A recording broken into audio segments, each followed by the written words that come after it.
What is up, fellow fanatics? Welcome back to another brilliant live stream this week with you guys. We appreciate the ones that are here, and we're going to, of course, give time for everyone to get in as usual.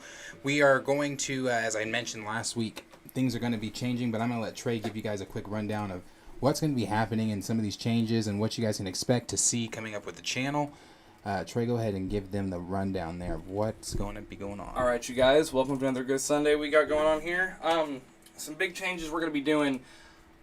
So we're adding a bunch of cast members. That's one thing we're doing. You're going to be seeing a bunch of new faces, a bunch of people with diverse ideas and topics and different specialties, and bringing you guys different opinions and full coverage on things. And going into that full coverage, we're going to be talking about a lot more things, watching more cool shows with you, more videos.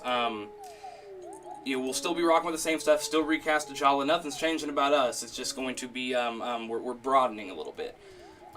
We're going to be bringing out more content. We'll be moving lives to, I believe, Fridays. Right. And we'll go from there, but it'll be a consistent set schedule where you'll be getting all different content, your favorite stuff. You'll know when to tune in. And we're really on that push for 1,000 right now. That 1,000 sub mark, something we really want to hit. And, we kind of owe it all to you guys, to you fans. And you'll start noticing we want to start doing some things, giving back to you guys, because we would not be here without you guys. And even talking about that number 1,000, that's a big number.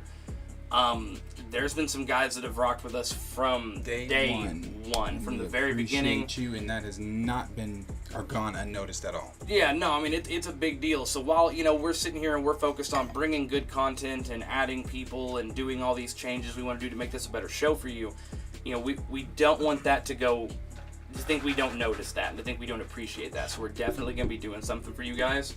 If you might see your name pop up in the comments or something, or we'll be getting in touch with y'all. We just really want to show appreciation. So stay tuned for all these new updates. This channel's about to be going off, man, I'm telling you. And as more people flood in, as we get more people on the lives today, I'll try to say that again. We'll say the part about showing our appreciation to everyone, and how much we appreciate everybody being here. And I can't say it enough. I will say this before we go into our regular scheduled thing here. It can't be expressed enough how much we really do appreciate you guys. Watching, I'm constantly on the YouTube Studio app, watching our interactions, watching the comments, watching our subscriptions grow. And again, it is owed to those of you that have been here since day one, and those of you that are just now tuning in. Even if this is your first time watching, you're appreciated. From those people that are sharing the links every time we go live, or sharing videos, or getting on TikTok and sharing those, we appreciate you guys. It's because of you guys. It's because of you guys doing that we are able to sit here and do what we love to do. It was in 2020 that I decided to do start a YouTube channel, and this is what I envisioned. The growth that I'm seeing, the things that I'm seeing, the co-host that I have, my brilliant co-host that I have, just everything, and to you guys. And again, it's so much appreciated. And like Trey said, we want to make sure that we show that appreciation. We want to make sure that we are showing you guys how much we really do love you guys, how much we really do appreciate you guys tuning in just to hear our opinions about these various different topics. So we're going to be getting in contact with some of you guys to show that appreciation. But as usual, I mean, before he even gets away from that, I personally want to get into it a little bit more. So as a group, we know we personally took about 8 of the regular people that we know are just always on every video, every live, and so we're gonna do this more regular as we just get more fans and more subscribers and everything. But I know we don't really like to look at y'all as fans, kind of friends to us, because we do like talk to y'all, because we're not that big or anything. So I'm going to pin a list of names in the comments for this live and everything, and if you are in the live today, hopefully, because y'all are regulars or everything, hopefully you see your name and you decide to DM us and everything. But we want to go ahead and get you guys a couple comics and just write you guys a letter or anything, just anything we can do. So we just kind of get with you guys and see what you like, what you dislike, and just kind of get you guys a little surprised by that. So I'm not going to go through all 8 names, but I'm going to drop those in the comments, and they will be pinned. And besides those 8 names, I do want to say thank you to everyone else. And like he said, I'm on the studio app all the time, so we watch these comments, these watched hours, these viewed hours, the subscribe. We watch everything go up. So we appreciate it, and I'm ready to get into today's live. So back to you, Trey. Mm-hmm. What and how, or what was your week like? How was your week? Anything big? Anything impactful happened to you? I mean, no, man. It's work all the time. You know what I mean? I worked all last weekend into this week. Doctor's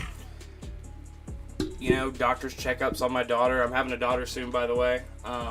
She's healthy. Everything's great. Couldn't ask for more, man. I got to hang out with my kid. Got to go swim with my kid yesterday. It was a good day. It was a good week. That's good. Q, anything happened to you this week worth sharing? It was a bit of a slow week. I'm not gonna lie. Work as always, so went around working, and then, me, I sit at home with my dog all the time. So worked, sat at home with the dog a little bit. My little brother's birthday was yesterday, so if you're watching this, a little happy birthday again. But that's pretty much it. Just had a chill week for the most part. Yeah. Let's see. My week, fine. It was fine. It was fine. Basic old week. I gotta ask you a question after live about your week. If you're asking me about, you can ask me. If you're asking me about how I had to cuss someone out at work, yes, that did happen. I had to cuss someone out at work that had me mistaken, I guess, for someone else. So I had to let them know, put them in their place, and let them know that you had the right one on the wrong day. Let them know not everything in life be sweet. Yeah. So, I mean, my week was typical, but you know what? My week is me constantly getting up, going to a job that I don't dislike, but I also don't really care for. I miss working from home, and not only do I miss working from home, I'm ready for YouTube to where we can do this daily. Yeah. To where I can say to whoever my current employer is, fuck you, fuck off. I'm my own boss. I never have to listen to you again. Like, I get to get up and talk movies or whatever all day with people that want to hear us talk. Yep. That's what I'm ready for. So that's my constant fucking thought throughout the week. With all that being said about our weeks and everything like that, we are going to get into the topics here. And the first topic that we're going to get into is World War Hulk. And there's been a lot of people talking about, obviously, World War Hulk has been discussed and talked about for a while now. A lot of people have been talking about is something that Marvel is ever going to do. Mark Ruffalo himself in the past has said, no, it's never going to happen. I believe Universal still owns the rights to Hulk. I believe they do. But with the current, before we even get into that, Variety did interview Ruffalo, and Ruffalo had this to say, where he said, there has been some conversation about what happened in the 2 years where Hulk abandoned Banner and the Avengers on Sakaar, and the emergence of Smart Hulk, which hasn't ever fully been answered. I think maybe we're giving 4 sentences to that time period since then. It's really an interesting, exciting part of Hulk's story and Banner's story. Then he goes on to say, I don't think that the trip to Sakaar is a good place to start, and what that means to the idea of what fans have been asking for, the idea of a Planet Hulk or World War Hulk, or just the journey that Banner and Hulk have. Oh, I was like, what the fuck was that? Sorry.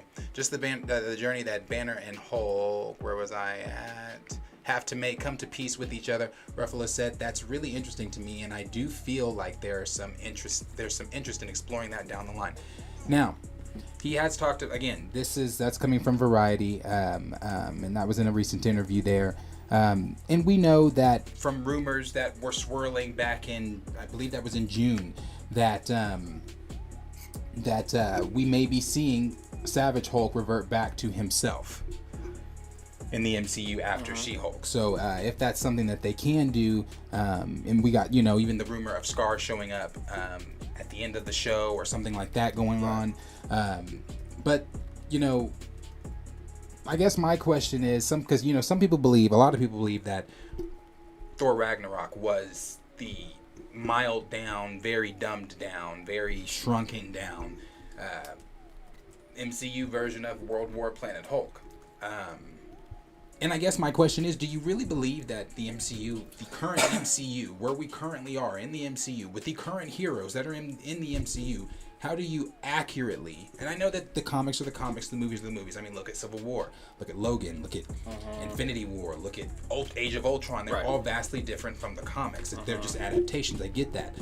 But how do you do, I mean, before I even ask you that question, for those of you that don't know, if you're not familiar with the World War Hulk story, he was betrayed, he was backstabbed by the Earth's mightiest heroes and ultimately the Illuminati. They blasted his ass into space to just go land on wherever the fuck, because they didn't care. Right. He landed on Sakaar, where he fought where he was then enslaved, and then fought his way from enslavement, fighting and defeating the Red King to becoming the ruler of Sakaar, then finding the love of his wife, then to think what he thought, to be betrayed again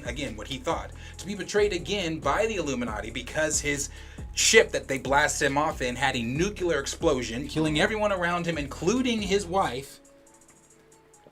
So then he then comes back to Earth, because he's like, oh no, somebody's gonna fucking pay for this shit. Then he then comes back to Earth, massacres everyone, and comes to a stalemate with the Sentry. And I didn't go through the list of massacres because it's many. Yeah, he goes fucking nuts. So I guess he broke my nigga hands. The question comes back to, can the MCU in the current state tell accurately World War Hulk? No. Do you think they already did it? Do you think that they do it before 2025, or do you think that they do it They already did it. I don't. With who? They already tried their little shitty little take on it. That's what he was in Ragnarok. Well, see, and that's a deal. They can't. It's hard for them to kind of go back. Yes, but with him going back to Sakaar, I just think the storyline has to be different. I don't think it can go back. I know they never do anything exact comic book source and everything, but I don't think we can get an exact World War Hulk, or even what's it called, World Breaker Hulk. Yeah, I mean Planet Hulk and World War Hulk. Though it's like both those stories are one and the same. Like you would either have to be something that I don't know. Is it going to be like a movie that takes place like how they did with Black Widow? Is it going to be a movie that takes place in between Thor Ragnarok and Infinity, or between, not Infinity War, but Thor? What was before Ragnarok? Whatever's before Ragnarok. In between that film. What Thor movie? No, not MCU timeline. So whatever movie comes before Ragnarok, and you'd have to fit in that timeline. You would have to fit it somewhere within that timeline. But also, time moves differently on Sakaar, you know? We heard the Grandmaster say that. We know that just from the comics itself. Right. That's how Scar ages up so fast. Time is not the same. The process is not the same. Right. So, well, I mean, I think the main thing is kind of what Q was saying there. And kind of you mentioned too, so none of these stories have been 100% comic book accurate, right? Right. I think part of that has to do with the fact that it's a different medium, right? A lot of things do not directly translate the same way. Certain things in runs play out a little differently. I mean, you could also say, this could have been better, whatever, right? My whole deal is whether they do the accurate story on Sakaar or not, they need to quit fucking around with the Hulk. Because the thing with it is the Hulk is a very beloved Marvel character because of the Hulk, not because of Bruce Banner. You know, Bruce Banner is good, compelling, and I remember when he becomes Planet Breaker Hulk, there's the moment where Banner's literally on his knees and the Hulk is standing over, they accept each other, they understand one another, like, that's all fine and good, like, that's what people want to see. People like the dichotomy of the character, they like him being savage and ruthless, and honestly, Hulk is one of those characters that kind of loses his shit a lot. And goes too far with things, and Banner has to deal with that, and that's why he resents the Hulk. That's his main draw, this relationship between himself. Right, the whole point of his story and why everyone loves him. So just to sideline all of it, give us a watered-down version in Ragnarok, and then go, oh no, he's smart now. No one fucking likes this. Right. And that's why I said, I think I said it earlier, did they not know? I mean, how do you not know that much of... I don't know a single person that has been like, I like what they're doing with the Hulk. No one fucking does. So either they're planning to do his story at some point, or they're just completely brain dead. Right. Like no pulse. They have no idea what fans even talk about. So like that's my whole deal with it.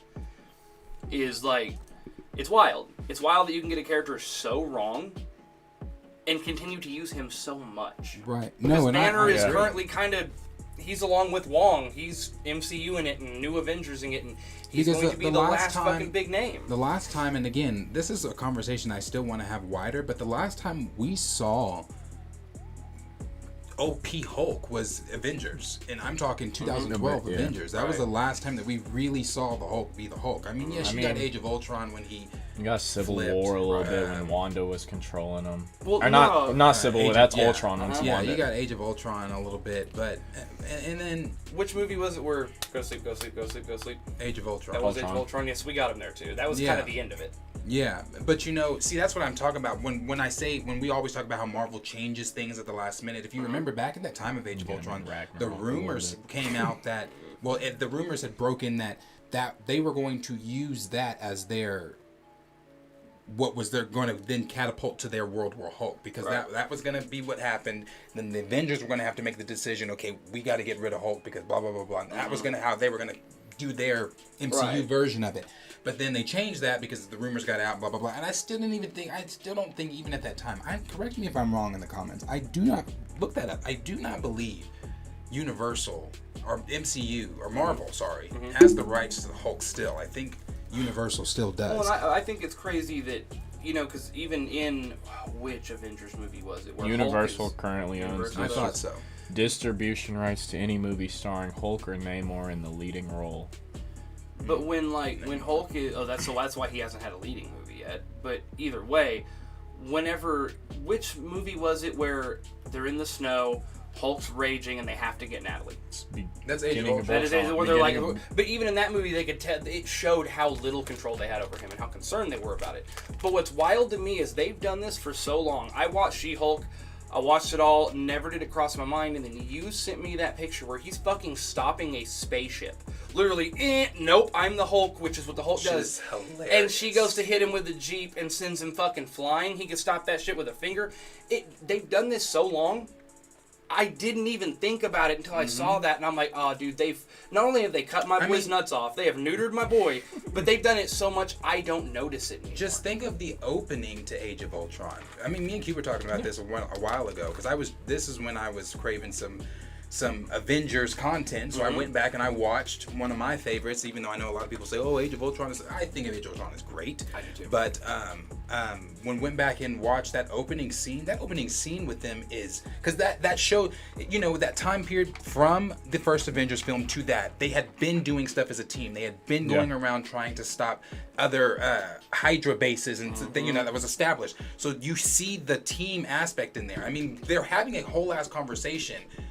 Steve Rogers and Thor having a whole ass conversation. Meanwhile, they're being shot at. Steve puts his shield up. Thor hits his hammer on it, blasts everybody. That just shows you like the teamwork there. Like they've been working on moves together. Bro, and that's what I was like. And then you see the shit that Hulk's doing, and like, oh, who is it? I think. No. Yeah, Natasha says, "Can somebody take out that bunker?" Then Hulk comes through and takes out the bunker. It's like. That's the shit that is missing. That's the shit that's missing currently in the MCU. You missed that with Hulk. You don't that was the last time we have seen the Hulk be the Hulk. And so like, if they are going to do a World War Hulk, if they do Planet Hulk or whatever, because this was also, I don't remember where this rumor came from, but this was also rumored that they were going to try to make it a 6 to 8 episode series. I want to see it on the big screen. It needs to be on the big screen. I just don't see how. I hope they do it. I just don't see how they make it anything close to what the actual source material is. The most least hyped, least fan-attended Marvel movie in history, let them do a movie with Smart Hulk. Like the Hulk with Smart Hulk as the fucking... No. But I promise you, if you do a movie and on the opening trailer, it's literally the Hulk wrestling it back and being like, nah, here we fucking go... Oh. Right. Dude, I would shit my pants and then go see that movie immediately. No, I would I'm see that saying. movie 2 or 3 fucking times. Because I've wanted that Hulk. I've wanted him to have the spotlight. He's terrible. I mean, it's the Hulk, man. Anytime you want to show somebody's a top-tier problem within Marvel Comics, you put him against the Hulk. Somehow they'll find a way to, you know, there's like Deadpool cut his head off one time, Spider-Man's beat him once, but generally speaking, it's the Hulk, dude. I mean, I don't play games. That's why I said, you think about the story of World War Hulk, what he goes through. He takes out the X-Men, he takes out the Fantastic Four, he takes out Doctor Strange. Mm-hmm. He takes out every single one. Like, and then I remember when he took out Juggernaut. Juggernaut thought, like, well, let me get my go. no, bro. he took out everyone. Like, he tossed Colossus like he was a fucking rag doll. Mm-hmm. I mean, and then it took the Sentry coming in to have a stalemate with him for it to. I mean, that was the only, and it was a like that's what I'm saying. None of these heroes, none of the people we just named are currently even in the MCU. Yeah. Mm-hmm. The X-Men aren't in the MCU. Fantastic Four aren't in the MCU. I haven't heard shit about Sentry even being That's what I'm saying. talked about. They're in the gonna MCU. show up, Right. break Doctor Strange. But see, that's what I'm saying. Who currently in the MCU could even go toe to toe with the Hulk? Thor. Captain Marvel. Okay, Thor and Doctor Strange and Captain Marvel. Thor, Doctor Strange That's for it. sure because of the magic aspect of it. But I mean, Yeah, Doctor he just Strange. trap him in the other dimension. But it's not necessarily a winning. Like, I don't know if Doctor Strange would be killing Hulk. It would definitely be like No, at his MCU that level. nigga, like Hulk definitely got the ability to walk up to that nigga and break his hand. It's like Hey, the way what I've seen from my nigga Steven in the MCU, like there's no doubt in my mind that if they brought Savage Hulk back or some shit, he would walk up to Doctor Strange and break that nigga in half. So I'm gonna address this real quick. It's 2 comments that I want to talk about. By the way, shout out everyone in the comments. We'll definitely be getting to them after segments. But Stamina MC is saying apples to oranges. Hulk is facing down a Leviathan in in Avengers 1. Equals him meeting a deadly force with an equal or greater force. Smart Hulk in front of a Jeep is him trying to make his cousin see reason, zero threat. So my thing with that is it is about the perception they are giving of the Hulk, right? So she comes at him with a Jeep. Yeah, he doesn't want to fucking smash the Jeep, hurt his cousin, do whatever, right? So you can either make him look like a complete bitch, land up on the Jeep, get thrown into a wall, or you can have him with one hand pick the fucking Jeep up and go, hey. That makes him look like the Hulk. He's strong as shit. Or It doesn't some make comedy him shit. look- You can have that nigga just simply like. Yeah, just like stopping the Jeep and then or Like- turning the wheel so it gets away from him for whatever, right? But it is the clowning on. There's a character, I read a lot of One Piece, there's a character that's absolutely terrifying, but no one gives a shit because they clown on her constantly. She's one of the strongest people that exists in that world, and they're constantly, she's falling downstairs, she's doing dumb shit, she gets, clowned on, and it changes your perception of a character. So there are ways you can portray it without him looking as weak as possible in every single second. And then ADCTW said Universal rights to the Hulk's about to end in June of 2023. That is good, but here's my deal with that. But I want to get on that. That isn't why they don't have the rights to it, right? I get it. So they're not going to do a mainstay Hulk, a feature Hulk film. But that doesn't mean you make him weak in all your side movies or all your side series and this and that. You can still have him as the Hulk, even though you don't got the rights to him, and you build up to that movie. Instead, y'all just clowning on him, and is this just your Hulk? You know what I'm saying? Yeah. I mean, and then too, what ADCTW said. That was my next question. Do you think a film like this could even be possible? Because think about the massive size that this would have to be. Do you think a film like this could even be possible with 2025 Secret Wars Kang Dynasty coming up? Kang Dynasty is what, 2024? Mm-hmm. So, could they even realistically do that? That's a lot of. I don't know. That's a lot of. That's a massive film. It's a massive film that you would have to start, and we don't know. Marvel could. We don't know what the fuck Marvel's doing right now. You know what I'm saying? We don't know. I feel like Marvel doesn't really do too much that gets under the radar of scoopers that doesn't get out. But it's a lot. It's a lot to think about. I mean, I think it's more likely because a lot of people are saying in that he said that they are doing World War Hulk. He never said that. He said that the idea would be great of doing that. I think it realistically. I think we would see World War Hulk come to after the Kang Saga, basically. yes, after the Kang Saga, because like I said, in order to do that story, you have to have the heroes formidable enough to even try to stand up against him. There is not one person on the current Avengers roster that if you bring World War Hulk in, realistically, you bring that character from the comic onto the screen, that can hold anything against him. None of them. No, besides Thor, maybe. Yeah. Well, see, that's what I was you got to gonna say. remember When you bring in World War Hulk, we're talking you either need Thor. You have to remember Silver Surfer, how rageful he is in that moment too, and he only gets stronger with the more rageful he gets. Yeah. Well, that's what I'm saying. You either need Thor, Silver Surfer, Franklin Richards. You know, we're going to the top tiers now. We're going to the fully at his max Doctor Strange. I mean, you need top tier people to stop him. Yeah. I mean, that or a gimmick. Like, I know the big debate they had forever on the, what was it, you know, like death battles and shit, right? It's Doomsday versus Hulk. Mm-hmm. Well, how he does is because Doomsday got a poison, and the poison will slowly calm him down. And you know what I'm saying? Right. Little shit like that. There's ways to do it. But yeah, no, when World War Hulk, when he comes in, it's cities burning. It is entire leagues of heroes completely murdered. Fucking Hawkeye is one of the few niggas that can kill Hulk. And see, that's one thing I'll praise the MCU nigga on. Banner gave Hawkeye a arrow. I will praise the MCU on this because I remember it was, I think it was Ultron. No, it might have been Age of Ultron when they go to get Wanda and Hawkeye pulls the arrow on Vision, and I sat there for a minute and I was like, now this is some bullshit. If they cause motherfucking Hawkeye to handle Vision and Vision shit on him, and in my head I was like, the only person in the MCU right now that could probably stop Vision is Wanda. And then she fucking puts him in the ground. And I was like, power scaling correctly. You understand who's strong here and who's not, right? But then they do this shit with Hulk. And it's like, right now I feel like fucking Miss Marvel could whoop his ass. Like, low-key, I feel like that could happen. I would not surprise me if Smart Hulk got his ass whooped by someone like that. I mean, the last thing I'll say about it is you look at, no matter how shitty some might think that the 2007-2008 version is, you look at Hulk there. You take the thunderclap that he did against Doomsday, and people saying, right, well, whatever. You take the thunderclap that he did against why the fuck did I say Doomsday? Abomination. Mm-hmm.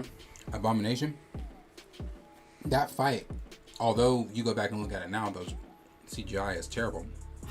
That fight, though, was a great fight. Mm-hmm. You see Hulk, you see the power. No, those scenes we went back and watched, even where he just threw that nigga into the tree, bro. Yeah, the whole. Actually, I wasn't even gonna show that, but I really do. I just wanna, and we're not even gonna have the sound up on it, but Hook. No, Emil. It's. Hey, again, shout out everybody in the chat. We appreciate y'all commenting. We'll definitely address you guys right after this segment's over. Bro. So just go back if you. How many of y'all remember this shit? I mean, I don't know if everybody's seen this. I remember seeing this in theaters. I saw this in theaters. I saw this in theaters when I was a kid, and this was when we were younger. This was dope. Yeah. Well, I'll admit, because this movie missed for me a lot because the beginning is so slow. Yeah. Yeah, like I said, this is just really dope, and I like when they bring in. See, this is like those Thunder. This is what I was talking about when we watched Miss Marvel, and I said they were using those deals on Miss Marvel that they used on Hulk. Mm-hmm. This is those deals there. Turn that shit off. What? How the fuck? Hmm. Fucking copyrighted by the fucking audio. Don't know how. Oh, what's that mean? Oh, just nothing. Just warning. But like I said, just real cool shit here. Miss that. Like them trying to take Hulk down here. Like, I just want then to see how he takes these out. Mm-hmm.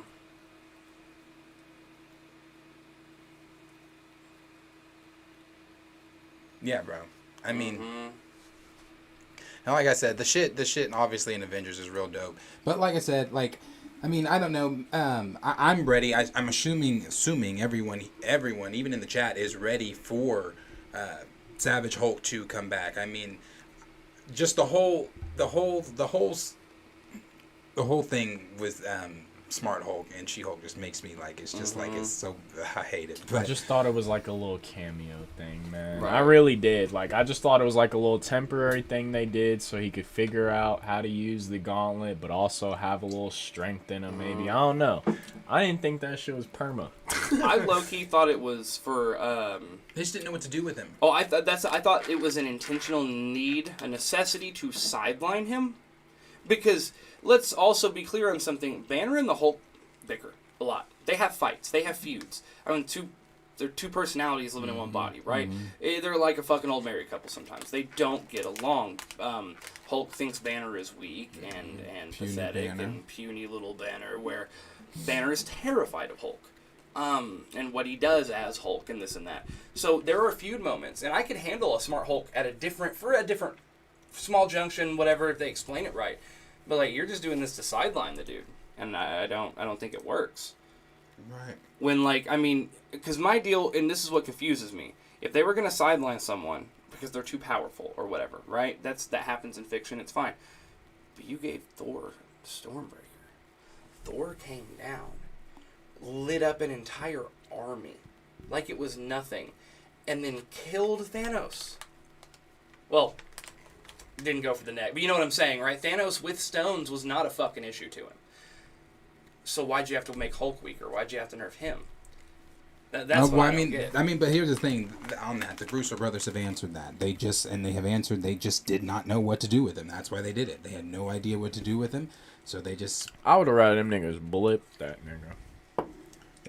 they made that happen. So I mean, would but rather him stayed in fucking as space. always, I was about to say, they question should've is kept for that. the viewers out there. What do you guys think? Are you guys ready for? Do you guys think that the rumors are true? Do you think after She-Hulk we are going to be moving into a World War Hulk either series or movie? That is the rumor out there currently. That is going to be a 6 to 8 episode series. But do you think that it should be a theatrical film? How do you think that it should be told? Do you think that in the current state of the MCU that story could even be told?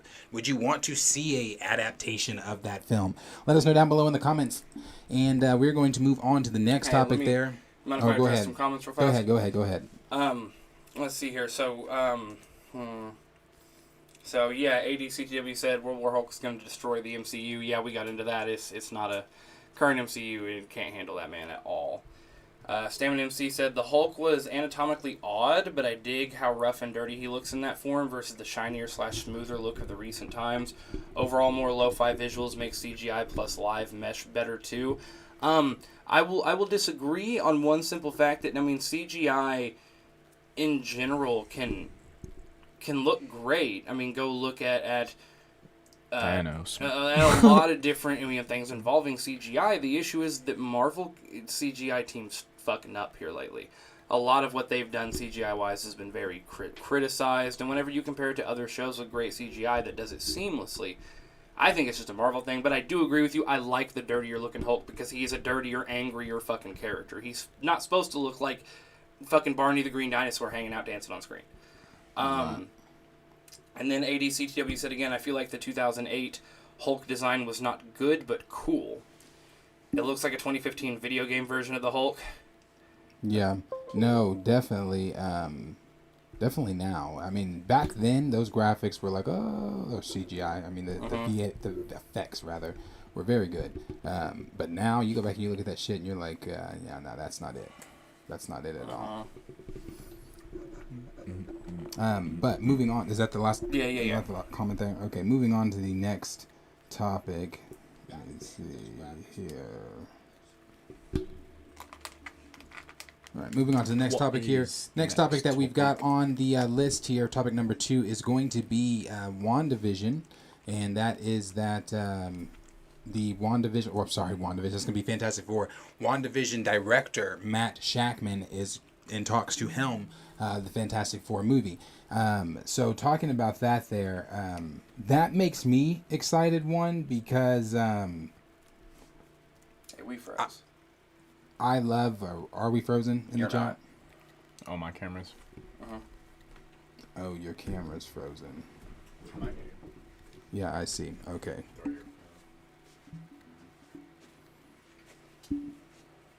Just turn that toward yours.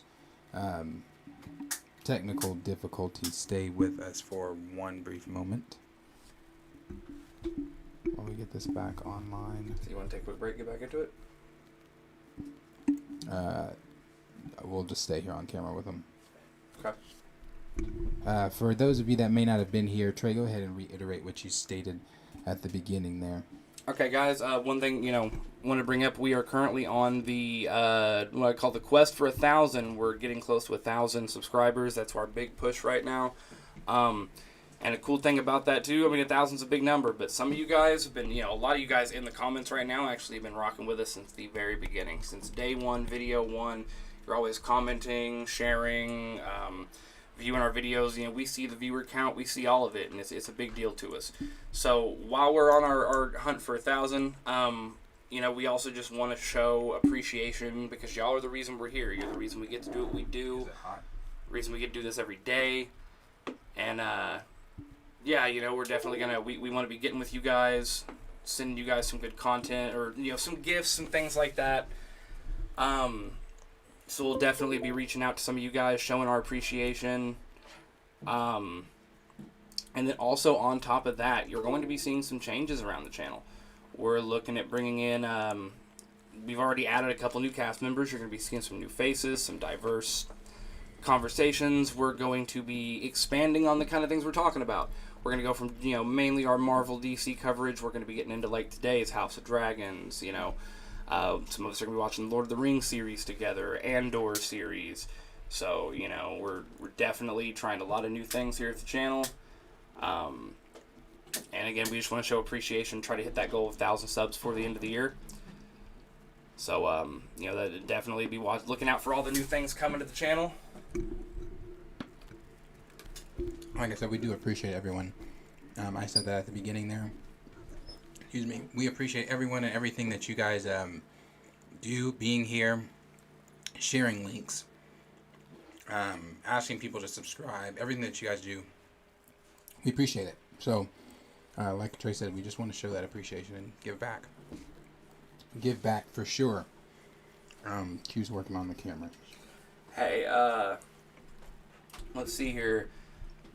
Double Tar, we appreciate the sub and you commenting. As far as super chats, you can actually support us. Do you have the link for that? So we can't host up super chats yet. Is it yet. back on? I don't. The camera's on. Yeah. Quentin has the link for the super chat. It is in our description. We are not monetized for super chat yet or anything, but we have our donation link and our Streamlabs and everything set up to where we will see those. I can comment that in the chat, but it is in our description. Comment it in the chat for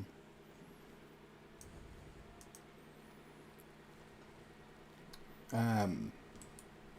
Sorry guys for the technical difficulty there. Just bear with me one moment. You want me to turn on AC?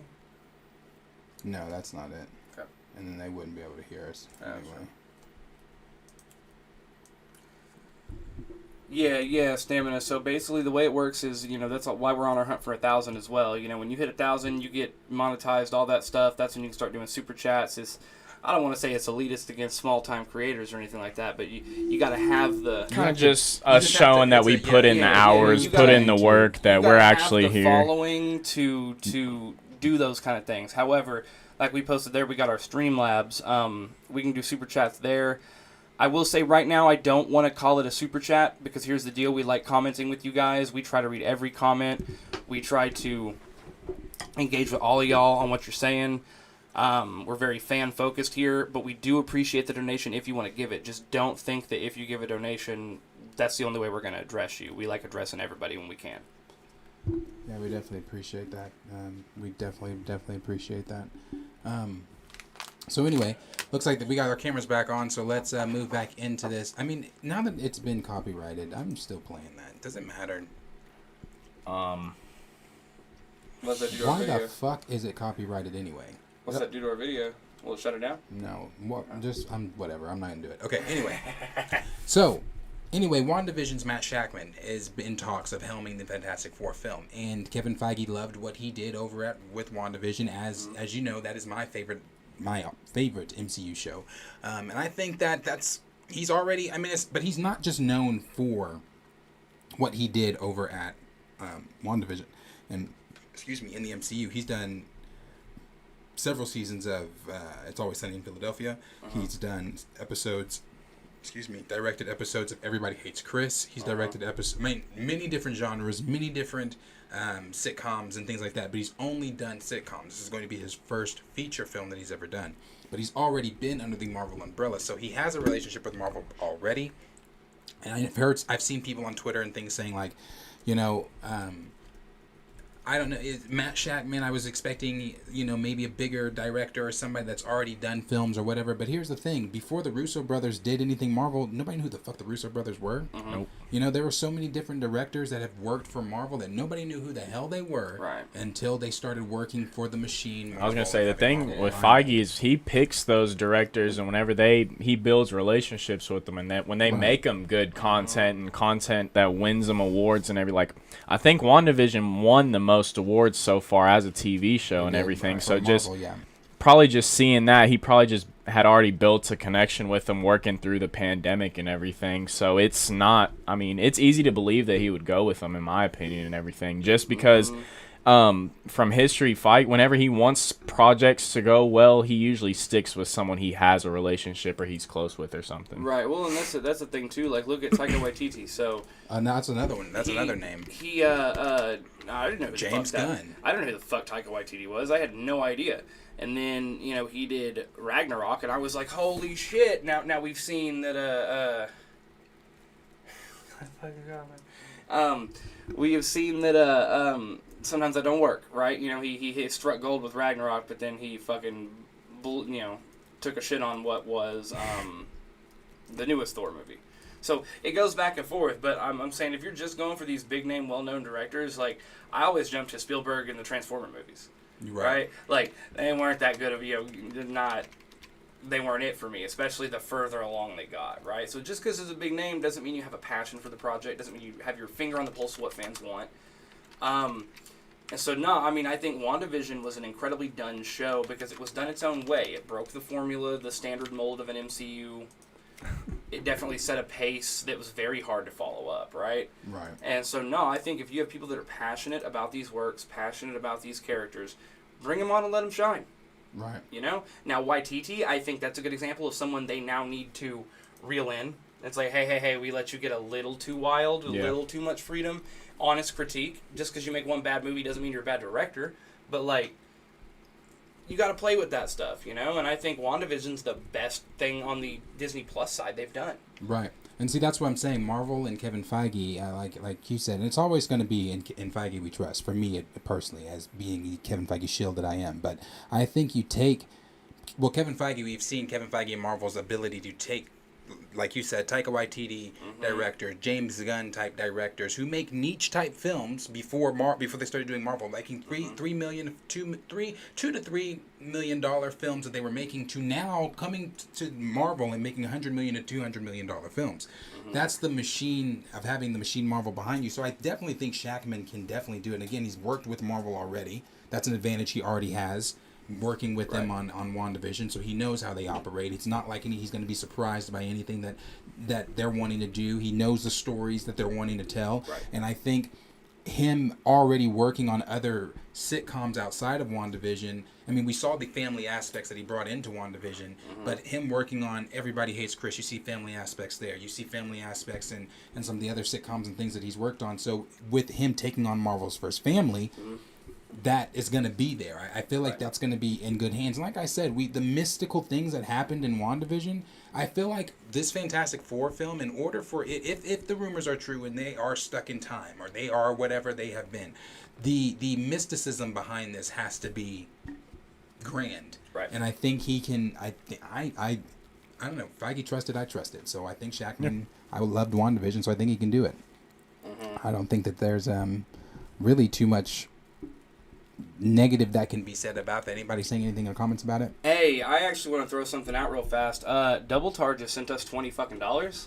Oh wow! I want to say something real fast. So that is the first donation we've ever had on this channel. That's crazy. And dude, that gave I got chills.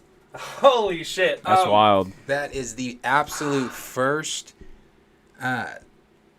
anything we've ever received. Clap it up for Thank Double you so Tar. much. That means so much to us. Wow. That made me Yeah. want to work my ass off some more. No, I mean I just Wow, wanted to point that thank out as a you. big deal because like You got to it before know, me because I'm, you know. it's just like that's the first time we've ever, at the end of the literally when we look back on this channel, whether this channel grows into something crazy and big, you know, whatever That is in the world, amazing. that's the first that's That that is. frame that first dollar, you know what I'm saying? Right, So that's- Double Tar, that is beyond appreciated by us. I just wanted to throw that out there. Sorry for interrupting the fucking stream. No. That is worth shouting out. We appreciate that, brother. And We I really will do. go in just to cut back to this. One thing that I like that Marvel does, and Marvel has the ability to do and do very well, is like I'll throw out Simu Liu. So Simu Liu had other roles, but it was a lot of dramas and comedies and shit like that, right? Mm-hmm. Well, they find him and give him the shot to be Shang-Chi. He did great. It was a great movie, right? Right. You know, look at have you ever heard we've talked about it, the story of how fucking Miss Marvel, how she got cast. Right. Real sketchy, weird. She'd never done any of this shit before, right? Right. But they found her. They find great people. So when it comes to these directors, you know, there's Hollywood is a little elitist, right? You're an A-list, you're getting the fucking role, right? Right.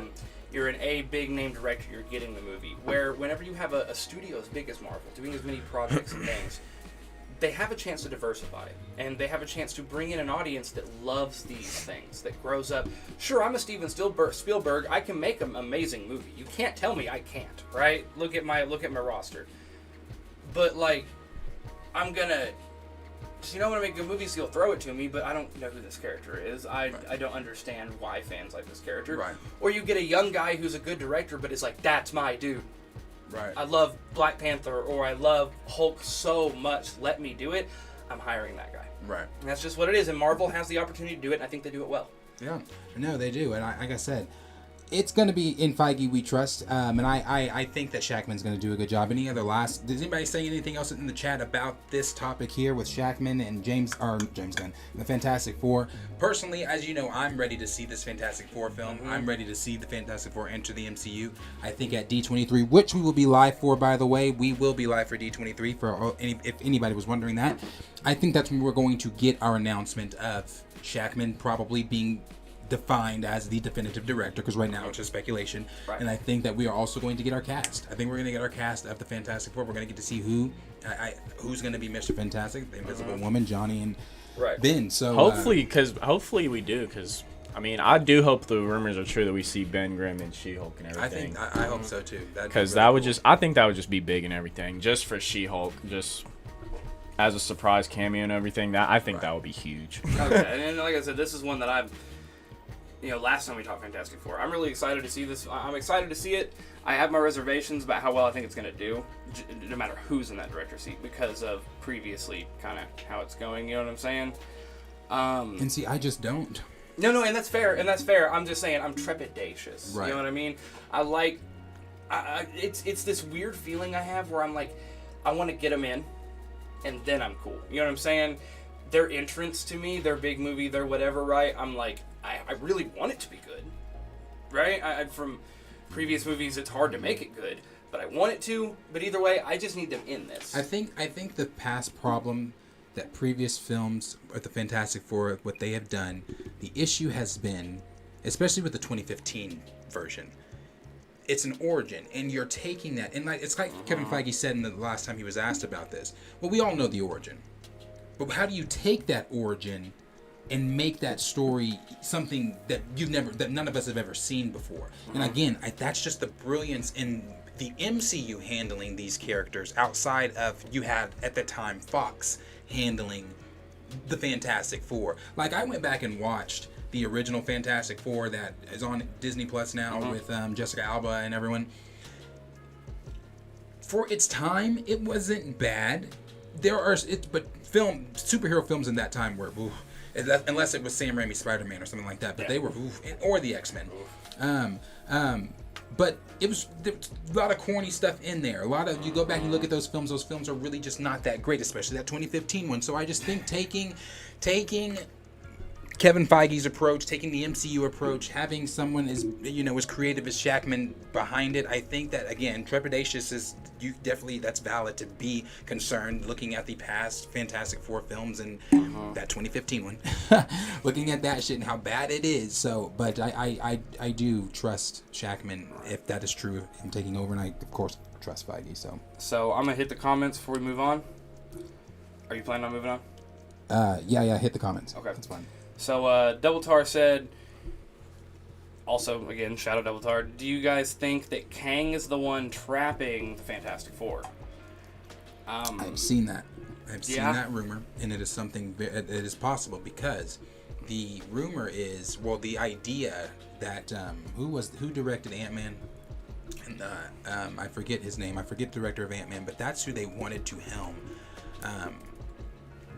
The Fantastic Four film. Yes, Peyton Reed originally he pitched to Marvel that he wanted to do the Fantastic Four film, and his idea was that they were going to be trapped in the 60s, or they were going to be from the 60s. They were going to be trapped in the quantum realm, and being trapped in that quantum realm, whatever, and then get there in their film they were going to get out. So it's very possible. Think about it. We got Quantumania coming up. We know that Kang has it's Chronopolis in the comics in the quantum realm, and the expectation that, or the rumor around that the city we saw in Ant-Man was Chronopolis and all those things, it's very possible that Kang could have trapped them. Well, when we see that, and the only thing they've really laid for sure for us in the MCU so far about Kang and the one who watches and this and that is while they're figuring out the multiverse, they're trying to understand it. Kang's done figured it out, right? So it could very well be a thing of that he knows how big of a threat they are to him. So he made sure that timeline was one that he would not be bothered by. Right. So, I mean, I see it as a very potential, his first thing he needs to go after. I do think it's good that they have already shown a Reed Richards exists, right? They showed him in Doctor Strange, right? Which I think is good because they're basically saying, yeah, these characters are here. They are. So it's easy to do that of, well, where is our Reed Richards at? What happened to him? And then you play on it from there. Right. Yeah. And some heroes, in those kind of little cameos and subset characters, some heroes within our 616 in the MCU could be kind of like we saw in She-Hulk, the whole man attack at a bar, has claws. Just be laying low being whatever, or then some could be potentially trapped by Kang. And I think, too, to go back to that really quick with Kang, I think that Kang is... if you look at the stuff that we kind of saw from people recording the trailer from SDCC from Quantumania, or Ant-Man and the Wasp Quantumania, when Kang asked Ant-Man, when Ant-Man said, hey buddy, you might want to chill out, I'm an Avenger, and Kang said, have I killed you before? I think with that, you can already assume that, first of all, Kang already knows that who all these people are. He knows who Reed Richards is. He knows who Xavier, he knows who Tony Stark is. He's dealt with them before. I think it's not outside the realm to think that he is going through time and getting rid of heavy hitters, getting rid of people that could potentially do something to foil his overall plan. Why would I keep Reed Richards on the playing table when he's one of the smartest minds in the MCU? Let me sideline him. Let me sideline Charles. Let me sideline, I saw a video that they're saying the theory is that Kang, that everything that's happening in the MCU is just Kang's plan, making 616 weaker for him to actually come and take over everything, which it makes sense. Like, even with Hulk just now leaving in She-Hulk, Hulk's not here anymore. It's like, like we said, ain't nobody on Earth to deal with Hulk, let alone ain't no one on Earth to deal with Kang anymore, really. It's true. Hey, I want to give out one more shout out because we also just got a $25 donation from Name Your Con. Shout out my boy Namir. That's my friend Namir. I got you. He be watching a lot of vids. Shout out you. We appreciate it. He be doing his thing as well. So this is crazy. Oh yeah, Double Stir. He did say that. He in the trailer he says so Ant-Man walks up, or he's walking up to Ant-Man, and Ant-Man tells him, "Hey buddy, chill out. I'm an Avenger. You don't want to do this." And Kang looks at him and says, "You're an Avenger. Have I killed you before?" And I think that line is just brilliantly delivered by Jonathan Majors, and I can't wait to see the No, actual yeah, I was trailer. gonna say whenever we watch his facial expression saying that shit, I know it's gonna be fucking brilliant. Cause I went back and watched that little elevator scene from Loki where he's like just being a little goofball, like time travel, like just teleporting around. I'm like, this is brilliant. One thing I loved about that is whole brilliant, scene, man. that whole scene. Even like you said, he was being goofy in the elevator, but then he had that time where he was talking. They were all sitting down. It's serious, where he got serious bro. When he was like, I stopped the multiversal war. And, you know, he was when he got serious with them, and he started calling Loki, or what do you call Sylvie, murderer, all that kind of stuff. Like, I think Jonathan Majors is going to crush this role as Kang. I cannot wait to see it. No, he brings that like realism to it, where it's like you can actually make like a human being feel like the realism to it to actually be scared. Like it's not all fictional or comic book. Well, and I or like anything. how they did that with we've seen him do it well. The humanization of a villain, of a comic book villain, Right. With Thanos. I loved the way I love Thanos. he was so calculating. He carried his pain on his. It was his noble mission. You could tell they humanized what could be difficult to do in a comic book format, right? Because some comic book villains make sense in a comic book, but in a real movie or whatever, it's like that's goofy. I like what they're doing with Kang. Right, me too. And if Thanos is the blueprint, if he was the first one to show they can do it, I think Jonathan Majors is going to kill it. I think we need to be seeing some type of hints, though, at Kang. Like, I'm not saying we need to see Kang right now or anything like that, but, you know, it's kind of like how everybody was like, oh, we finally addressed, which was the who was coming out of the ice? Which one was that? Which Celestial was that? Whichever Celestial it was that was coming out of the ice. Like, we finally addressed it in She-Hulk. Because people were like, why have we not addressed that? There's a giant Iceman. We finally addressed it, though. But, is it Tiamat? No, that Tiamat's not the one sticking up. Okay, so we finally I have addressed... to look that up now, because it's going to bother me. I was like looking at you like, can you... Yeah, so we finally addressed that. But with us addressing that, like, my thing is... When are we going to address Kang? When are we going to, you know, I guess Loki season 2, maybe that would be the more. Which comes out first? Quantumania comes out first. It is Tiamat. Okay, it is Tiamat. I guess I was wrong. I lied. I wake up to spread fucking false information every day. So yeah, like it's interesting. I'm really ready to see what they're doing with Kang and everything like that. Like I said, I think the Fantastic Four. I think we will see something with Kang in that. Obviously, that's what that starts. Is that the start of Phase 5 or the end of Ant-Man? No.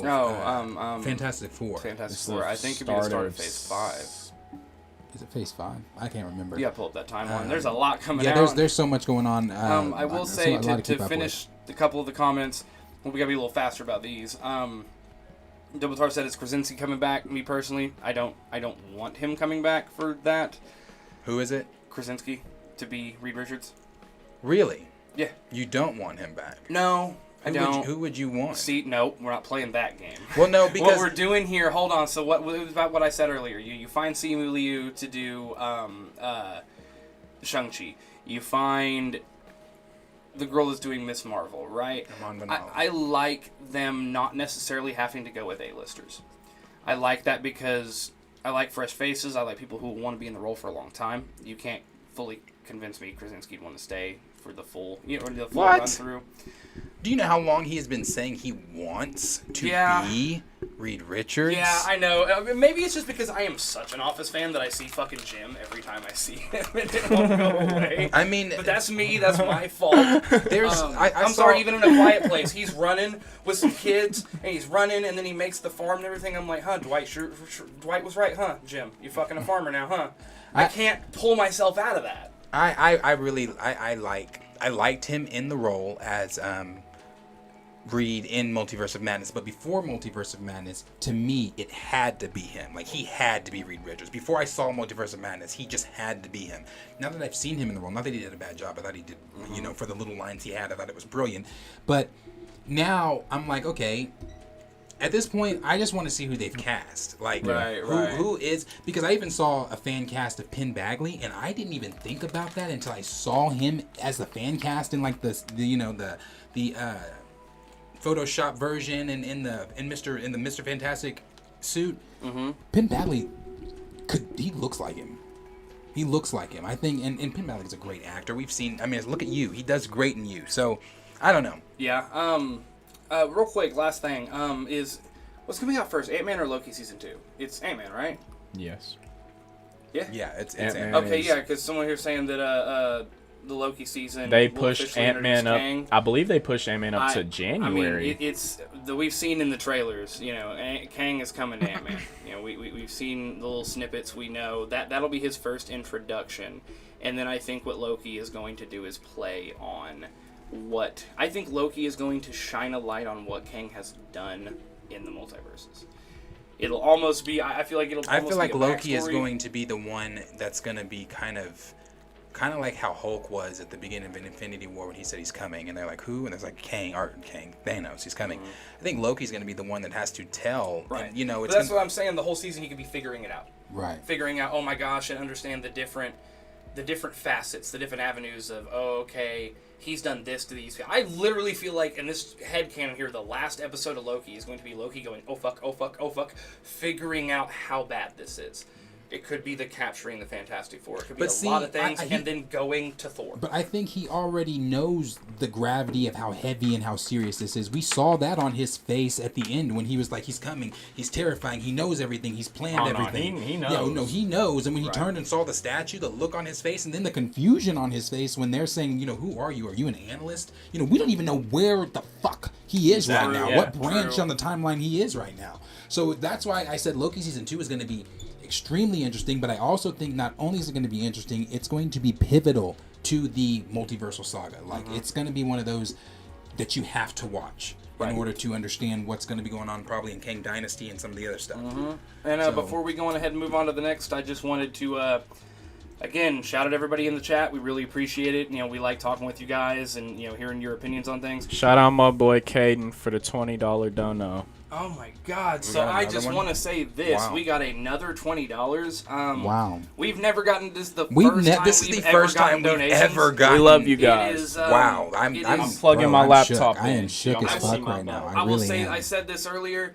We don't have a super Wow. chat up, one, because we're not monetized yet, but also two, because again, we like addressing everyone that we can. You know what I mean? We're not trying to just prioritize. You know, obviously, if we get big enough, this chat's just flowing, then super chats are important. But Wow, bro. this is That is something. that is wild. That is so it is very wild. humbling. Dwight We've been doing Schrute, this- only how long man. We've been doing this for? We've been doing this steadily for I over love a y'all year now. boys. Have we? Has it been over a year yet? I Um, think it It's been has, close not to yet. it. We last year is whenever you personally got in here around this time and started getting everything in here, and we came in here with our phones, little tripods, Trying to record like it on our phones. cheap flashlights, seeing how everything looked, and we're just trying to record content that was too long, like we just felt it would be too engaging to go in and edit on the stuff we had. So It's been a we all learning kind of had to process. save up and wait, and so we had to. I don't know. We put a lot of time, not just really he personally, but we helped him a little bit. But we put a lot of time into just coming over here, the content we put out and But I'm everything. just So saying, it's seeing we going do from appreciate where- seeing the little bit, not even the little. That's a lot that we're getting and everything. going from So where we and the started. little bit of time. I'm almost wanting to be like $5. You know what I'm Trey, saying? Trey Like, wants to call his boss right now and tell him. No, but I mean, it is very humbling. It is very appreciative for how much we put a lot into this, and we could not do this without you guys. Could not at all. Wow. No, I am so appreciative. That's just crazy to me because, like I said, this was a thought that I had in 2020 watching some of my favorite YouTubers, and I'm like, bro, I talk about these things on daily, on just with my friends, and I don't know. It's just, wow. Again, we appreciate you guys. We really, really do. And that is why we work our asses off to make sure that we are going to be bringing you guys the best content coming here in the future with some new cast members, with some of the new ideas, with new segments, with so many new things that are coming. So we really appreciate it. Thank you guys so much. We got one here that says, if Loki is going to be figuring things out, could they take us to a different universe with different Avenger variants? I think it's very possible. I mean, it's very possible because, you got to think we saw about the what's going on. Lokis they gave us, and Yeah. I think it's very possible that we could be seeing variants, but I also think that Well, I don't know. I'm ready for the reunion with him and Thor. You know, I feel like at this point too, he's going to be trying to reach out to his brother, trying to. Does he even think that? Does he know if Thor's alive? You know, this is a different Loki. This is not the Loki that was killed by Thanos. This is Loki. Okay, my bad. So yes, he doesn't know about that. He doesn't know about anything. Well, he doesn't know about anything that happened. Right. So wow. I guess, he wouldn't. Yeah. But we saw. We'd like Thor really think Loki actually gone, like dead, like tatted dead. Yeah. So that is that on that. So as always, let us know down below in the comments what you guys think. What are you guys thinking of what's going to be going on with the Fantastic Four with Matt Shakman? Do you think that Matt Shakman is a good idea for it? Was he even on your list? Did you know who Matt Shakman was before any of this? Did you have someone else that you personally wanted to direct the Fantastic Four? Or are you just like, I don't care. I just want to see what they're going to bring at D23 and hopefully get these announcements. So let us know down below in the comments. We're going to be moving on. And the next topic here is going to be what is going on with House of Dragon and how House of Dragon is breaking records. And not just breaking records, it is destroying records right now. The opening of House of Dragon had 10 million viewers across all platforms. Yeah, it did. 10 million viewers across all platforms. Yeah, did. You take Stranger Things, it doubled what Stranger Things did in its 6 episode, or sorry, not 6 episode, in its season. What season was that? Season 4. Season 4 for Stranger Things. It doubled the viewership of the first episodes that were dropped. So it's just it's crazy. Yeah, those first 6 episodes. So it's crazy to look at what is going on with it, and the insanity does continue. Like I said, the Hollywood Reporter was talking about just what's going on with the show and everything like that. Now, I, as you know, did not watch Game of Thrones. I have seen episodes. I've also not seen Game of Thrones. But I did not watch Game of Thrones. But I am a huge Matt Smith fan because, as I told you before we started filming, I watched The Crown. The Crown is one of my favorite shows, and I think Matt Smith does a great job in The Crown. So I like Matt Smith a lot. So seeing him in the trailers and then hearing the reviews that were going on for this, hearing all the good things that several YouTubers and several people that just outside of YouTube were saying about House of Dragon, and then also knowing that I did not have to watch Game of Thrones to fully understand what's going on in House of Dragon. I watched the first episode last night. After I finished taking my notes down for this live stream, I watched the first episode last night. Bro, that was some of the best, the absolute fucking best content I have watched in a Shout long out Stamina time. MC for the $20 dono. Stamina MC. Damn, bro. All right, now hold on. You're giving me hype about 2 things at once. I'm about to go in on this real fast. So thank you again. I will say this. So dope, man. First of all, for your, that was some of the best. There's 8 fucking seasons of pure good content. I know. You can fucking watch. I've heard. It's the same shit, but I mean, all right. I've read the books. I've watched all the series. I've watched the fucking 3-hour videos on his goddamn lore and all that. I've done it. I love this series. Dance of Dragons, I've read it. I know what this series is about to go fucking off like Game of Thrones never did. Because this series is 150 years in time. We're talking, what you're seeing now is the heart of the Targaryen family reign. You are seeing multiple Targaryens. Whole goddamn fucking, like, you can actually have a room full of them. Right. Multiple dragons. I believe at this point they have 12. And they're hatching dragons at Dragonstone. That's where the Targaryen family goes to do it. And by the start of Game of Thrones, which is what this leads into, there are 2 Targaryens and no dragons left. Well, spoilers aside, there's 2 Targaryens, then within a couple episodes there's 1, and no dragons. This is the fall of a family. This is the fall of a dynasty. The fall of the greatest world superpower that ever lived. They came in, they took out the Andals, they took out the First Men, they pushed everybody back. I mean, the Targaryens knew no enemy. It's like having countries that can only throw rocks and we have nukes. They're, insane. Right. One dragon, Drogon, took out all of King's Landing in Game of Thrones by himself. Fuck around and find out about that. You know what I mean? Like, and they have tons. And it's also just good that we get a lot of, they didn't forget their fans. Right. George R.R. Martin is heavily involved in this show. They got, Yeah, they put $100 million into marketing. But I'm saying it's a little but there's certain things that Game of Thrones fans you won't realize. Like when him and his daughter are talking, when he's asking Rhaenyra to become his heir. That dagger he has, it's one of the most important weapons in Game of Thrones. When he talks about, we had a dream the Targaryens will have born a child that will be the prince that was promised. We know who the prince that was promised was by the end of Game of Thrones. Right. So there's a lot of shit in there that is for us that love the series and la-da-da. But I like that it's intelligent enough that you can watch this and never having seen Game of Thrones. Yeah, no, like I brilliant. said, it was a great Sorry, I'll episode. spaz every time we talk about this. It was a great episode that I watched. Like I said, when I watch episodes, like when I'm watching a series or whatever like that, I felt, for one, the visual effects for me, it was so detailed. Everything was so detailed. It felt like a theatrical event.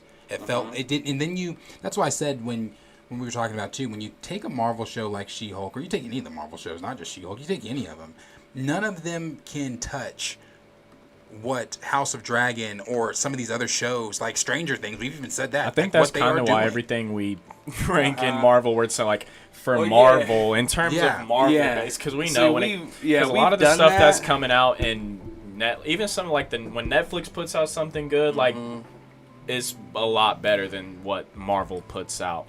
Right, in terms of like just in terms of just content, plot wise, storytelling, and everything. It's I don't know. It's just like the Disney shows are good, but it's like they haven't figured out the formula for like everyone good. Well, it's like they're only trying to make like their fans happy or whatever. I don't even know if they're trying to do that. Feeding us. That's my big. Like it's so simple. Agree. It's a simple algorithm. It's like they're scared to piss Disney off or some shit. I don't know. But it's just like, okay, so Raymond 2000, he said he never got into Game of Thrones, so he didn't know how much he'd enjoy House of the Dragon. This shit's different, dude.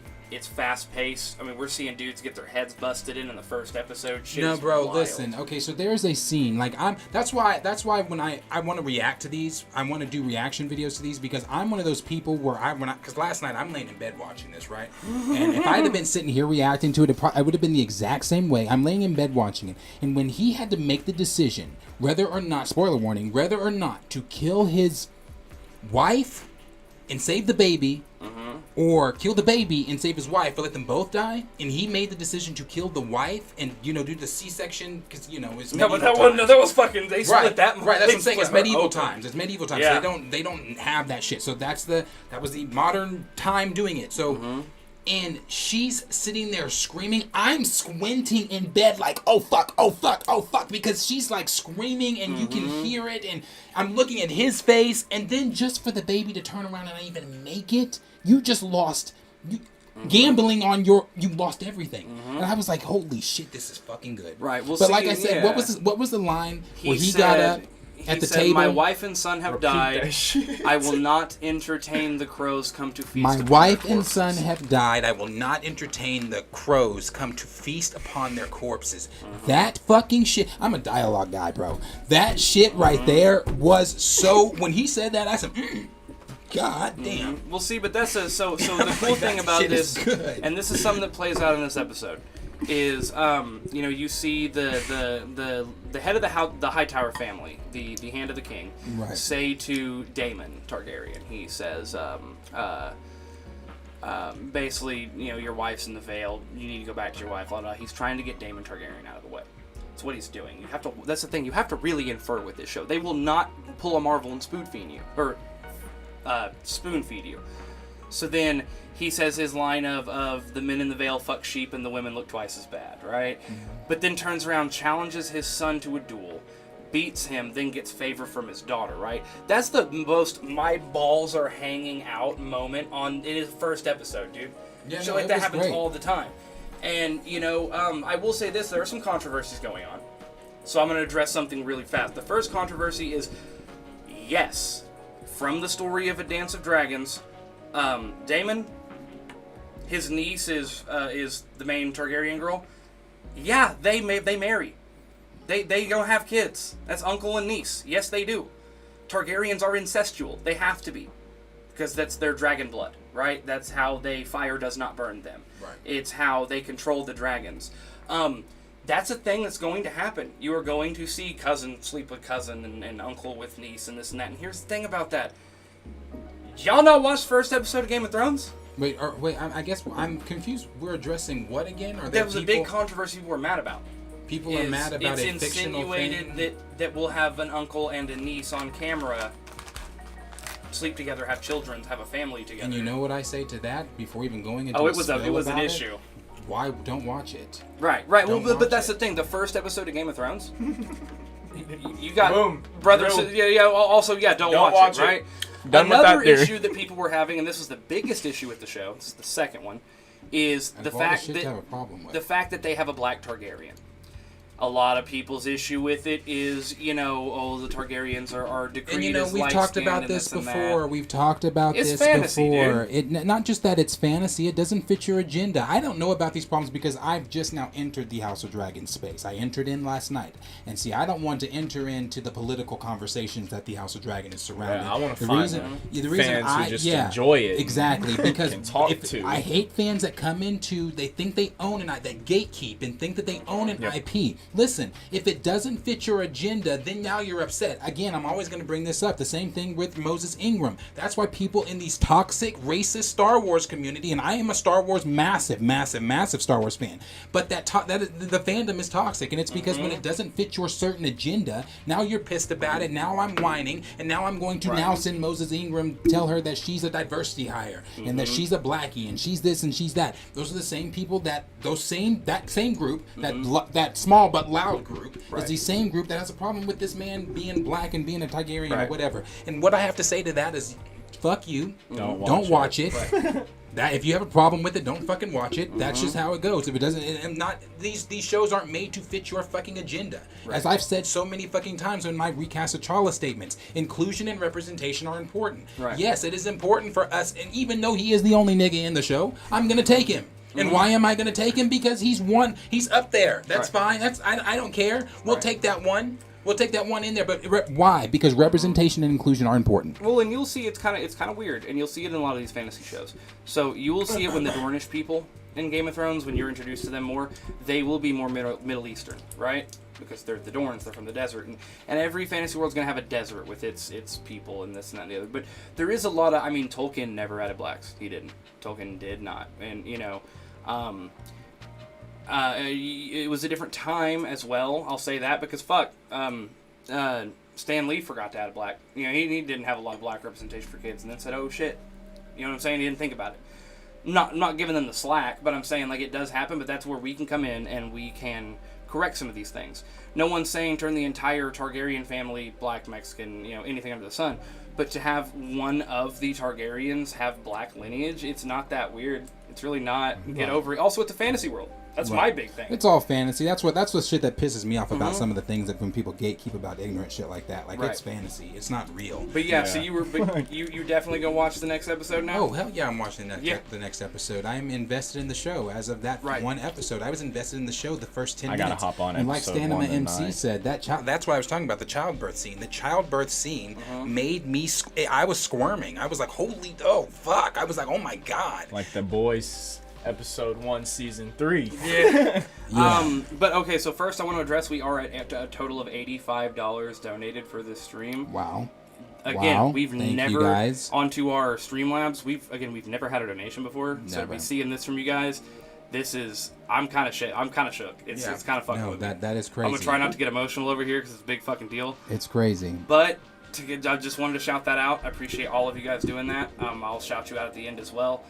But I'm just saying, y'all are wild in the comments. While he's addressing this, like I said at the beginning, if your name is pinned in that top comment and everything, that is because we noticed that you're just a regular commenter and viewer, everything on the streams, videos, and everything. So we want to try and get back to you a couple things, just some comics, if anything. So we just want to try and get with you, find out what you like, what you dislike. Maybe we can even give you something you dislike, so every time you look at it, you can just remember us or something. I don't know. Yeah. Just want to come up with something. Hey, so let me ask you this about Game of Thrones, or about House of Dragon real fast. Did you notice what was going on with old Hightower and his daughter? Oh, yeah. How he's trying to get her to sleep with so she can board the... Yeah, I'm not stupid. Yeah, I paid attention to it. Well, that's kind of but see, I like a character like let's talk about the black character. I can't think of his name. It's Sirwin, I think. So what he did was, and this is dubious, and I love it. So he first said, "There's an heir. Daemon Targaryen is the heir of the Targaryen family. Like, there is a clear heir. He was fully in support of him. And everyone shot it down. Because he knew everyone would shoot it down. So then after everyone shoots it down, he goes, well, technically my wife... Yeah. That's the heavy level of manipulation of these shows is fucking golden. Yeah. That's what I love about it, because they're willing to do this shit where you got to think. It ain't Marvel where they're like, oh, we can't even try to dupe them out. It's you got to think about what's going on in here. Yeah, no, and I feel like if you have an ounce of intelligence, you can tell what's going on in the show. I mean, I figured that out with what he was doing with his daughter. The minute he called her in there and said, you know, I want you. I mean, if you've watched shows, because I love these time period type shows, not just that. Like I like history shows for sure. Like Elizabeth, Queen Elizabeth, that movie. Anytime you watch shows like this and you hear like somebody going to someone's chambers, you know what the fuck that means.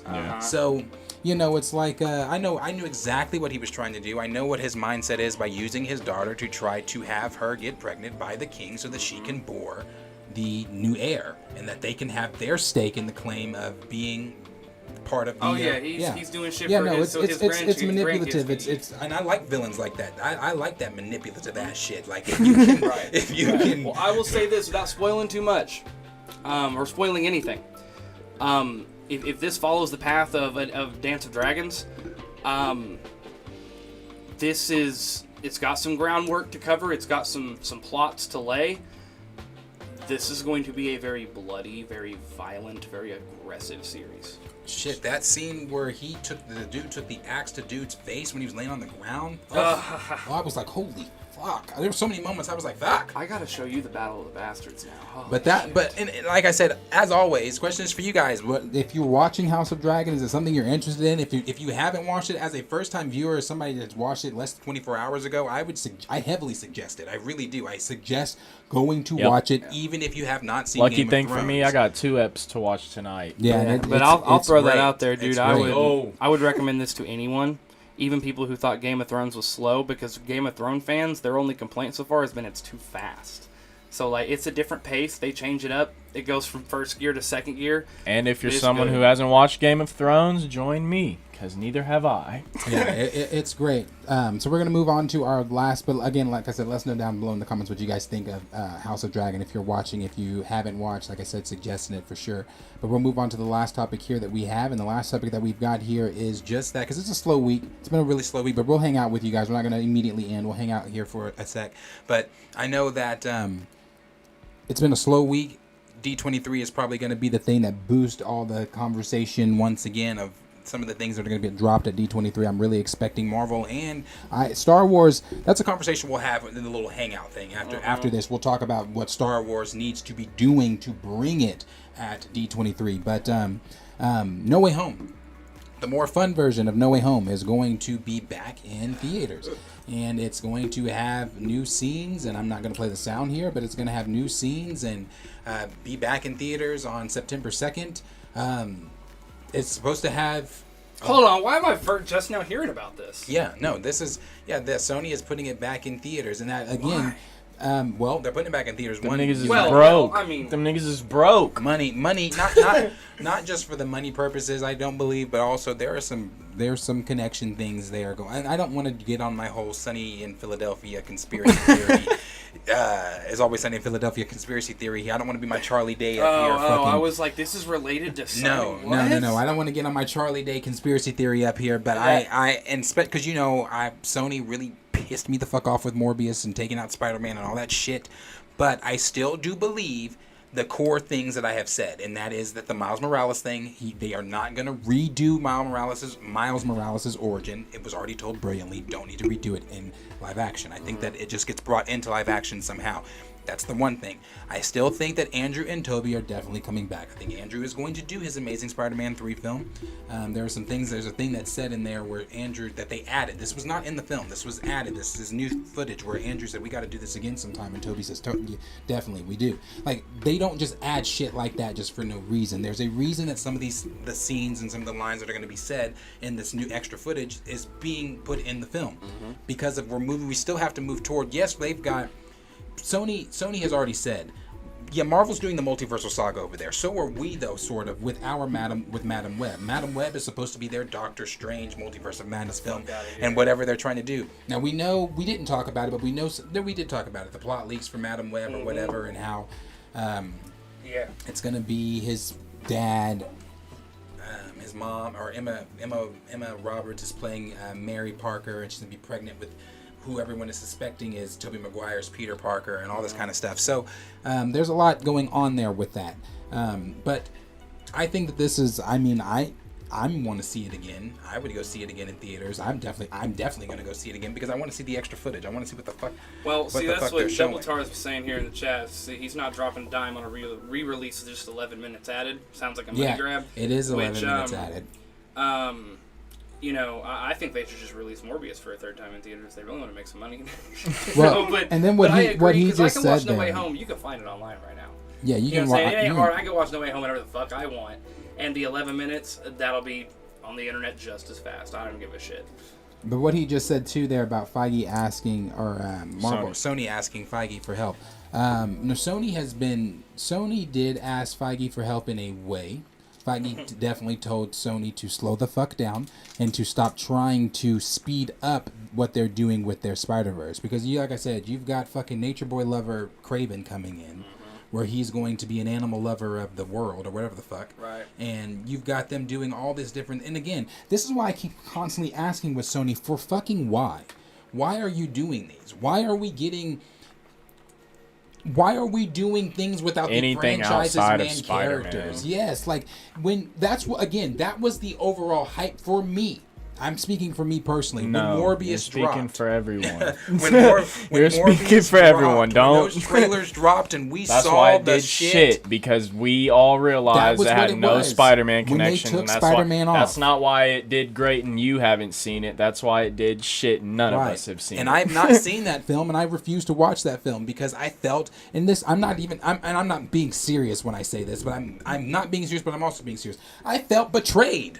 I felt fucking lied to. Stamina said, "I read that Feige volunteered assistance rather than being at." He didn't. Yeah, he didn't. He did. He No, just yeah, no, he didn't like volunteered. volunteer assistance. He just told them like y'all need to slow down because y'all are kind of like fucking up what we might have planned or what we might have going. He definitely told them that he definitely stepped in and he's a voice over there right now, especially on the Madam Web project. He is heavily involved as a voice in the Madam Web project right now. But I do know that what was I saying about who was it about? We were talking about. Oh yeah. So again, having yes, the Morbius stuff. I felt lied to. I felt betrayed. I felt like what the fuck, because we had all this marketing for 2 fucking years, going on 3 years of Spider-Man involved with seeing all these different. The Oscorp building, the newspaper clippings, the graffiti on the wall, just to be told 2 months before the film came, 2 weeks before the film came out, hey, yeah, gotcha, no Spider-Man. Yeah, no, I don't want to see that shit because it makes no sense. Why the fuck do I just want to go? That's like when they were talking about doing a Rhino film. Who in their right mind is paying money to sit down to watch a Rhino film? not I. No one cares. No one cares. And that's why Feige stepped in. That's why Feige told loving Kraven. Yes, like I said, animal loving Nature Boy Kraven over there. That's going to be Flop.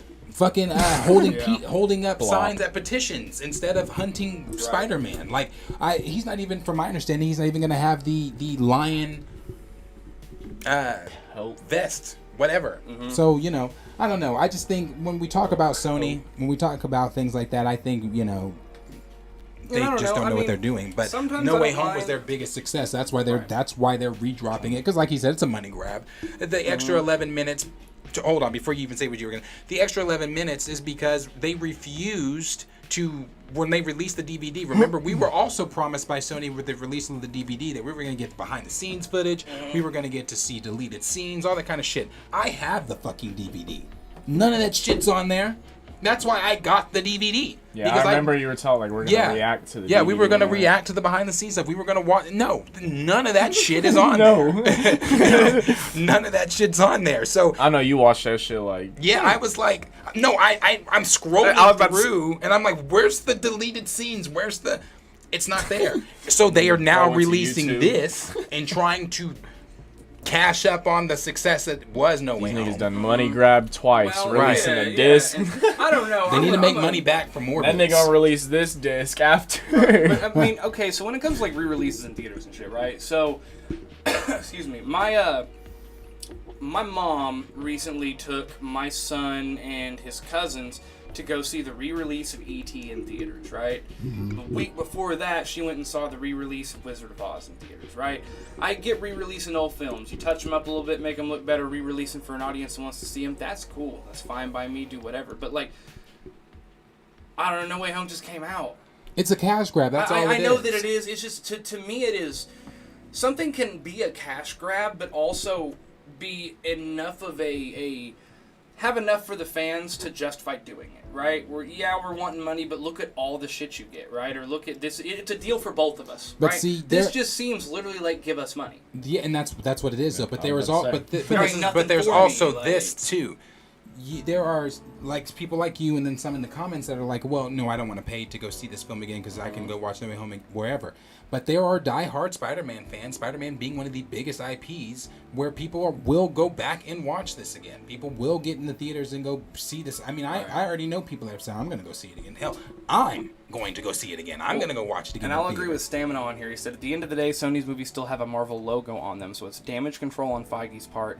Right. Doubly so since efforts were made to give their movies a Right. perceived association with the MCU. Right. So my whole thing with this is, it is the overall what you're calling the superhero genre, right? And especially because these are Marvel titles. But yeah, you go from No Way Home, or not from No Way Home. You go from Endgame, right? Black Widow sucked. Right, and you'll have hit or misses. I just gotta throw out Black Widow. There's all- You'll have hit or misses. Shang-Chi was good, Thor was not, but people will oftentimes just going to the average person going to the new superhero movie or whatever, right? They'll go see Venom 2 and it sucked. They'll go see Morbius and it was hot dog shit. So they group it all together and associate it into these are the current superhero movies we're getting. The Marvel or the Disney Plus series have been missing. They've been missing. Yeah, no, they And have. so it's like, I get where it's kind of like, hey, your movies are really associated with ours, and they're bombing. And our last big movie wasn't highly received, so we gotta. Well, I mean, too. And that's why I keep saying they need an Avengers level movie. They need something to bring it back. So they're intertwined too, like you said. You've got Vulture now now in the Sony universe, you've got Venom now in the. MCU universe. So I'm gonna take a shot here. Double Tar. He said Black Widow was good. Hey, it's all subjective. If you you liked it. That's good on you, brother. May I No, I'm ask? just gonna May I say, if ask you're what gonna- you liked about it? If you're gonna say that Taskmaster was really, all right, go off. Bro. It's just that Go off, scene. bro. It's just that scene of where Nat and Yelena are talking to each other, and then the CGI where she's jumping out and the little plane explodes. That shit I'm just saying really it fucking. wasn't received as well.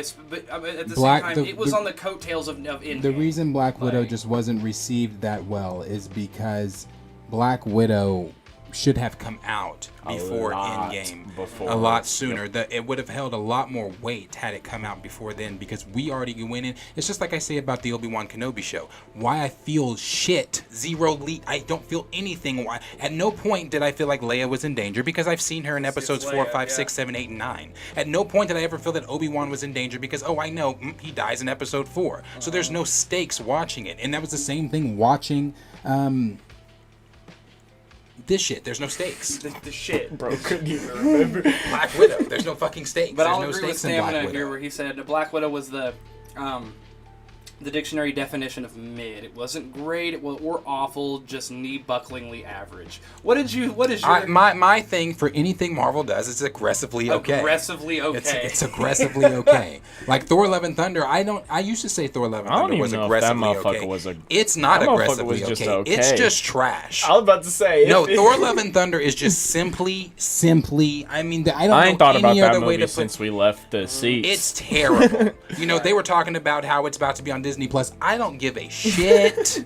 I don't give a fuck. And they're gonna release it in IMAX quality. I don't give. Save your money. I don't save your money. No one cares. Like, because bro, the movie, it is a side quest of just journey. Mm-hmm. It's a montage of side quests of Thor. I've said this. It does not progress the mythology of the MCU. Mm-hmm. I hate the shit they did with the gods. I hate the shit they did with Gore. The movie was just fucking trash. Taika Waititi had way too much fucking freedom, way too much time on his hands when writing this shit, and I'm just like, what the fuck are we watching? Right. No, and I'll say, to follow up with this last thing I'm jumping into until we finish this segment. Double Tar said, I loved Yelena and Black Widow's relationship. I understood about Taskmaster and the CGI, etc., and he cried at the end. So here's my thing with that. With it being, like we said, it's subjective. So we had a huge debate going on for a long time in this channel that we finally got over, which was whether or not that fucking movie. Come on, what's that movie? For what? Debate you talking about? Angelina Jolie's in all the Eternals. Thank you. Oh my god. We had a debate on whether the Eternals is a trash movie or not. That movie's not trash. I did not like it. It was also not well received. So, I mean, I had some receipts to back up that it wasn't one of Marvel's strong suits. Q loved it. It was a fucking he loved great it. movie. And then Darius, after watching it a couple times, you really enjoyed it too, right? No, it's great. It's I can go back and watch it and say this isn't a bad movie, but like I definitely do not, to this day, it's not one of Marvel's best. By any means. It's what it does to the MCU that makes it good. Sure, but I'm just saying that what I mean by that is where the subjective comes in. If you take something from one of these movies, just because I say something's bad doesn't mean it's bad to you, right? Like, it's all right. our opinions no. Want to take out of it. Ain't none of this ever like, damn, your opinion's shit. Yeah. Well, that's the thing, and so where even though I probably do put out shitty opinions sometimes. Well, but to me, Black Widow, I got tons of critiques about that movie that I didn't like. But if you liked it, homie, like your movie. Like that's good. It's. I would have preferred the more traditional Taskmaster. That was probably my biggest complaint about it. But again, like I said, my other biggest complaint is, like I just said, the stakes. I felt nothing. It felt so out of whack. It was just like this doesn't mean anything. Like Stan, especially COVID probably didn't help it any better. No, it didn't. COVID didn't help it. I mean, it had its things, roadblocks and things like that. But overall, that film just, like Stan and MC said too, something else should have been made in its place for Phase 4.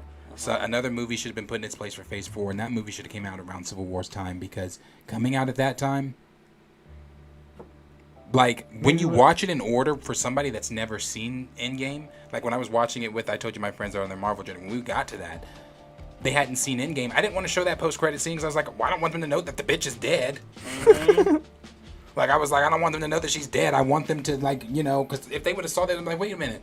Yeah, no. It doesn't make sense. In the actual timeline. Yeah, it doesn't make sense. Mm-hmm. So it's just like, Nah, not for me.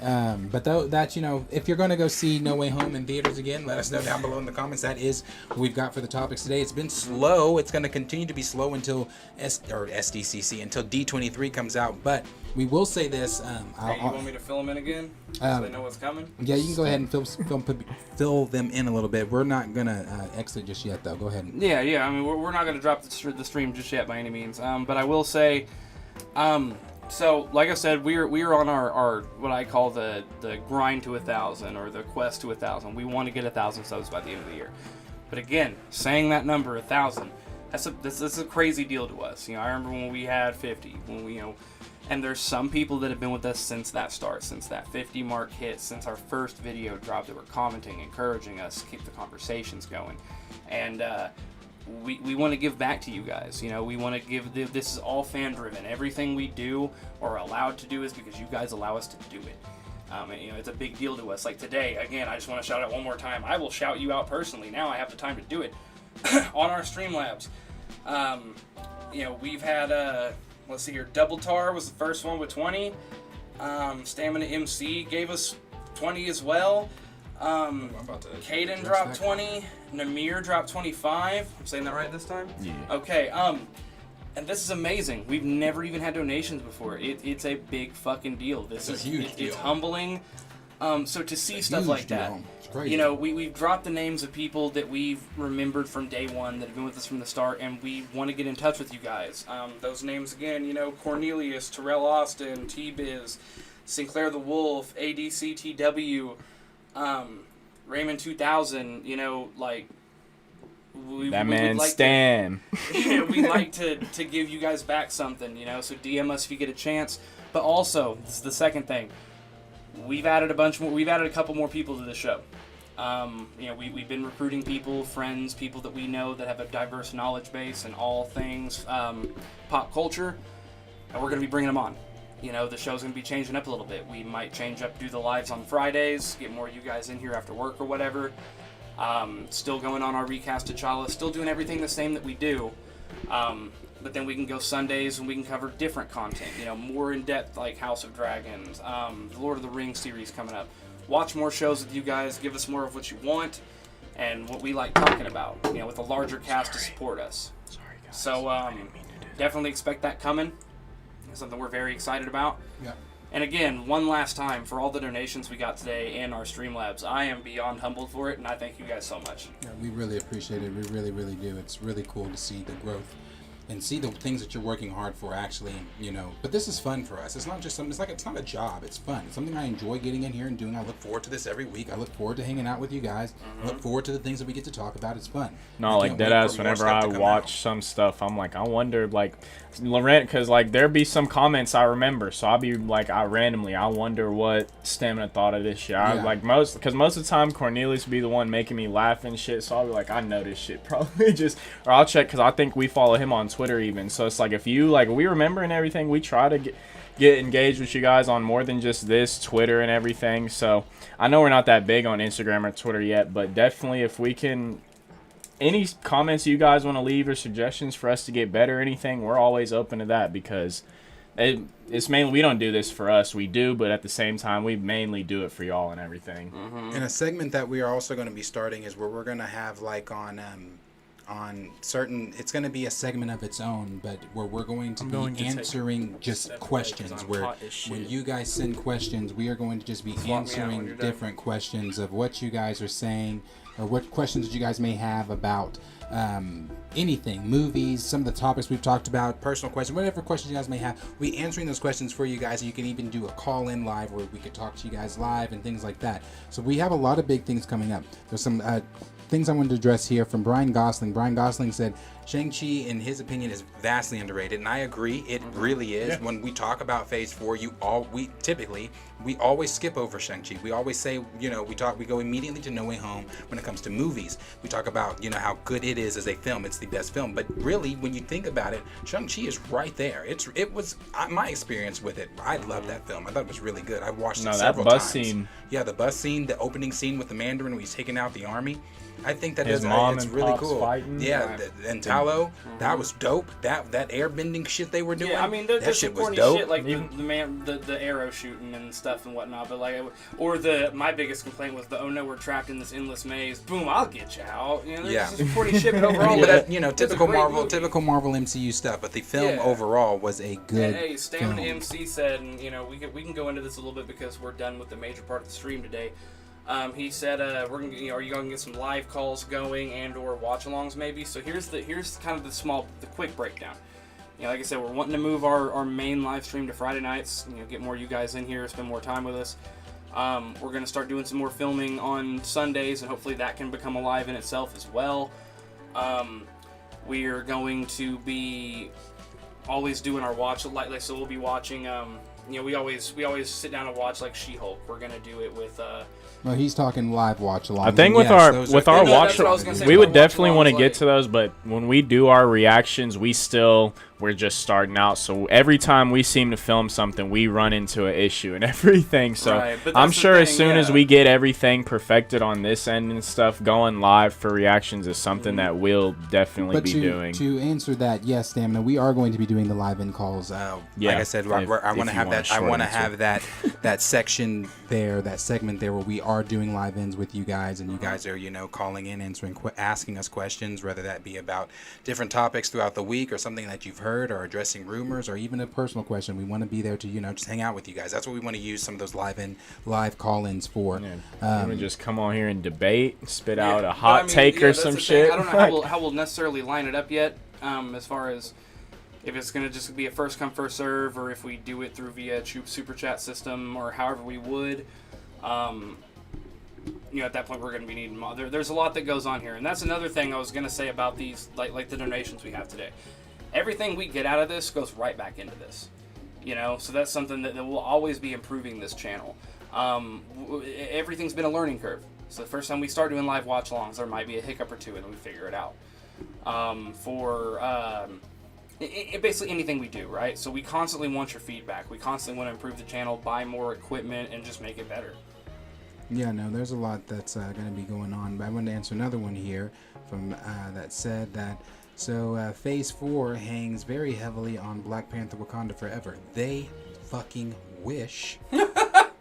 No, if you are new here, or you have not heard, or you will undoubtedly hear my thoughts on Wakanda Forever, my thoughts on the Black Panther franchise and the MCU, my thoughts on recasting T'Challa, how I think that Marvel is making a huge mistake in not recasting T'Challa, how I think that you cannot have a film, as we just discussed with all the Spider-Man stuff, without the franchise's main character, because people start to lose interest. As beautiful as Wakanda Forever looks in the trailers, and I've watched the trailer many times since it's been dropped, it's still the absence of T'Challa that makes the film feel false, feel fake, feel as if, is this really happening? We're really taking the franchise's main character out of his own film. So yes, I think to say that they rely very heavily on the Black Panther, I think that they believe that they really rely heavily on the Black Panther. I will say this though, it's still going to make money. It's making money. It's not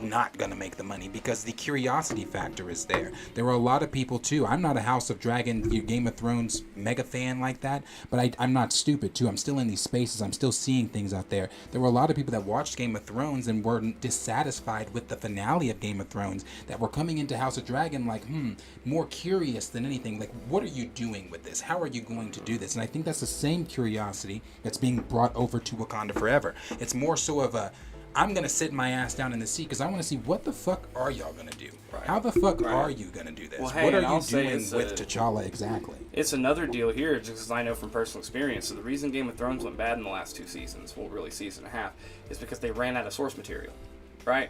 Everything for 6.5 seasons, well, really 6 seasons, was written in the books, right? Then they ran out of books. They tried to make it up as they go, and it did not do well, right? So everyone coming back to House of Dragon, it's a book already. It's been made. Mm-hmm. So we know, so they know, okay, we're back on the good shit. We're back on the shit that was written by the author. So that's where, even with this recast T'Challa and Wakanda Forever, you're going away from the comics now, right? You're going away from the story. That's why there's so much trepidation going on. It doesn't make sense. What are you going to do? Because the successful thing that everyone loved, you're not doing that anymore. And the way you're acting, you ain't going to do it anymore. Which is fucking whack. It doesn't make any sense. And if you think that's how you sell, it's not. Right. And they're profiting off a man's death, but that'll get people in the seats. The curiosity will get people in the seats. The overall support from the black community will get people in these seats. But for how many more movies? For how long is that going to go on? And that's the question too. And he's also asked, do you think that they'll bring back Killmonger? That's a good question too. The rumor is, the leak from the plot is that Shuri is going to see Killmonger in the ancestral planes, and that's just something else that just does not make sense to me. you know, there's just a lot, and he's going to be the one that's showing her how to be the Black Panther, that gives her advice on how to be the Black Panther when he was only Black Panther for 5 minutes. And when he was Black Panther for the 5 minutes he was in the film, he was a dictator. That's not something that T'Challa was. T'Challa wasn't a dictator. He was a king. He was a sovereign king. And Killmonger was not that. So the idea that she's learning anything from Killmonger is ridiculous to me. Now, do I want to see Killmonger back? Yes, I would like to see Killmonger back, but I don't want to see him come back in the fucking ancestral planes. I don't want to see him come back out of character. I don't want to see the character just inserted in for the purposes because you want to kill the franchise's main character off, so now we just need to insert Killmonger to make people happy. No, fuck that bullshit. I don't want to see it. Yeah. And, you know, so before I stop this part, say this: if you are new here, if you have not heard or signed the petition for Recast T'Challa, please go do so over at change.org. The link is in the bio of any of our recast videos, or you can just go to your browser bar there and type in change.org /recast T'Challa, and it will pull up the petition there, and it will lay out what this petition stands for. It will tell you that, you know, it's not calling for an immediate recast. It's not saying that this is misogynistic. It's not saying that we don't want to see Shuri as a Black Panther. It's not saying that you can't, the mantle can't be passed on. It's simply saying, please, for the love of God, do not kill the franchise's main character. That's all that's saying there. So you can go over there, you can read that, you can sign, you can get your name on there. Hashtag, so that you can please see, don't kill T'Challa. Well, we should. you can see so many different things. Yes, hashtag please don't kill T'Challa. So there's a lot of different things that you can go over there and see. Yes, that's very true. You can sign. I've said that. I've said that. Just the hope over here. We can talk all day long. Marvel has doubled down on it, and I didn't go into this deeply last week, but the video that we did watch of Nate Moore, what was that in July at the event that he was at, saying that, oh, you know, we're not going to recast T'Challa, this and this and that. But then you rewind to a video of him in 2018 saying that in order for fans to love the Black Panther franchise, they have to first love T'Challa. I've seen a lot of people out there, and I wasn't going to get into this, but I've seen a lot of people out there saying too, we appreciate Nate Moore because he's one of the only black execs over at Marvel, and he was the one that pushed heavily for the Black Panther to even be made. You know, I can appreciate that. I do appreciate that. But the idea that I then have to continue to be like, oh, Nate Moore is this, and respecting Nate Moore. Not all skin folk is kinfolk. Yep. Mm-hmm. Just because he's black, just because he's in that position, does not mean that he is out for the community like that. Because in my opinion, I don't want to say that I want to sit here and pretend like I know Nate Moore, that I know his intentions, or I know what he wants to do. But if you are for the black community, and you are, if you are skin folk like you say you are, you need to be pushing heavier for T'Challa to be on screen. He said inaccurately. He said, reading the books, it was always about the mantle. No, sir. No, it was never about a mantle. I didn't read the books growing up. That's what I'm saying about reading the books growing up. What books were you reading? Because they must have been, because you can go to Walmart, you can see the Fruity Pebbles, right? With the Flintstones on there. And then next to them, you might see the Pebble Stones with like the off-brand Flintstones. Cocoa Dynamite. Cocoa. So he must have been reading some off-brand Black Panther great value books his mama picked up at somebody's back alley or something. Yeah, Black Jag. Because there's no way that you picked up a Black Panther book and you got that, oh, this is about a mantle. There are even people that viewed the 2018 film that said to themselves, even the film is about a mantle. No, it's not. Did we see the mantle passed? Yes, the mantle was passed from T'Chaka. We saw it go from T'Chaka to T'Challa to even Killmonger. It's literally a story about T'Challa's development. Exactly. In that film, it's about his development. We only see the mantle passed and when we see how it's passed, it's only to see how it affects T'Challa. That first movie was literally to if he were here to get this second movie, we would know why he's doing everything. Exactly. Why he acts the way he does. Why he goes about the business he does the way he does. Everything that was established in that first movie was essentially just us meeting him and us understanding the personality. Even in Infinity, I was about to say, even in Infinity War and Endgame and everything, that's just still learning that, okay, he's gonna let them come have the battle here and everything, bring the battle to Wakanda. He's gonna let everyone in Wakanda take part in this battle and everything. Just that's the person he is. He's gonna try and help the Avengers save the world because he knows what's at stake. Like, it's just the type of person he was, and that's what we were learning. But yeah, I'm going to quote you from last week's Shades On. In order for people to love the Black Panther, who do they gotta love? T'Challa. When they knew it, they said it. And Double Tar, I just realized you're talking about our good points and arguments here. We have extensive videos breaking down the argument from a logistics standpoint to a film standpoint to our own personal opinions and feelings on the recast T'Challa movement. Right. I didn't realize this. Double Tar, who's been heavy in the comments, was our first donator, also subscribed today. Oh, well, so that's what I'm saying. If you want to go back through, I'm not really trying to just promote our own shit to you. No, but really, and it's not just even promoting our stuff. It's just understanding how important this character is. Because I don't ever want to. No. I'll speak for the group because I'll just tell y'all if y'all want to know anything about T'Challa. Right there, that is my favorite. Like I'm sitting here with all this Doctor Strange stuff. Like, if I need to know anything about Black Panther or anything about what he will tell you. Like he's not gonna look anything up and tell you. He's gonna tell you from knowledge, from reading the fucking source. Like he's not gonna be like, oh, let me look this up. So it's not like he's coming at this like with some twisted opinion.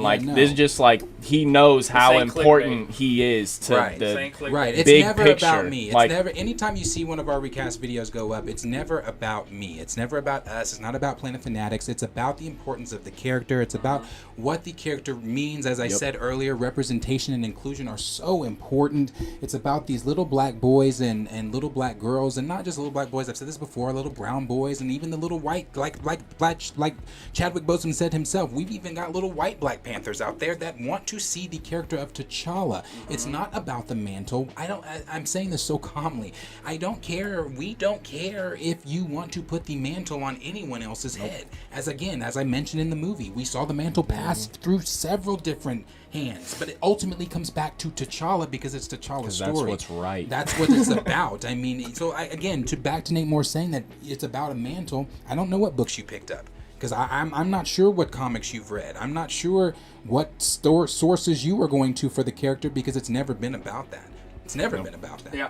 So I appreciate the fact that there are so many people that are now coming to us when it comes about when it comes to recasting stuff. There are so many people that are engaging with us in conversation. So many people are asking us questions about recast T'Challa. People that are saying, oh my gosh, you're gonna flood my TikTok again, stop my mess up my algorithm and things like that. Like it's cool to see, to be a face, to start for our channel to start to become one of the faces of recast T'Challa. But I also I just want everybody to remember it's not about us. Nope. It's not. Never. Yeah, it's not about us. It's about what this means for the character. So. Right. Yeah. And hey, last thing on this, Double Tar, he said he's added some more videos to his playlist. Appreciate it. He says he's a fanatic too, so he loves these discussions. That's what we do here at Planet Fanatics. We're a bunch of nerds at our core who love talking about nerd things. We all have areas. I don't look like no nerd or nothing. Especially with us adding people to the cast, right? We all have our specialties. We all have our things that we, like me. I'm a fucking One Piece fanatic. I've read manga since I was a kid. I still read mangas and webtoons weekly to this day. Darius, if you have it. Black Panther, he knows like the back of his hand. Star Wars, he knows like the back of his hand. We all have our different specialties that we get into, and we kind of right now are tailoring it to the fan base that we have. But, we go all over the place. We're always looking for recommendations, things people want to see, too. It's all fan base. I mean, that's the thing. We want to get to the point is us talking about the things we like. Right. Shit, and I learn something new every day of being in the comic book world and everything. I go pick up new stories every day. So, I mean, everything, this videos, content we can get on this is endless. So, anytime y'all, it's not just comic book shit either. Like movies, streaming, TV, anything. Yeah, we're going to do a segment where it's a movie club segment where we just react to various different movies. Like we were talking about Cujo. I don't know how many people have seen Cujo in the comments or anything like that, but I'm vastly shocked that my co-hosts have not. Cujo is such a great film. My mom showed that movie to me, and that's why you feel that passion, though, right? That's why when he talks about recast T'Challa, you feel that passion because it's not someone jumping on a hot button topic to get views. Right. It is someone who has read Black Panther since he was a child, pissed the fuck off that they're ruining a series. Right. I would get heated every time we would watch Moon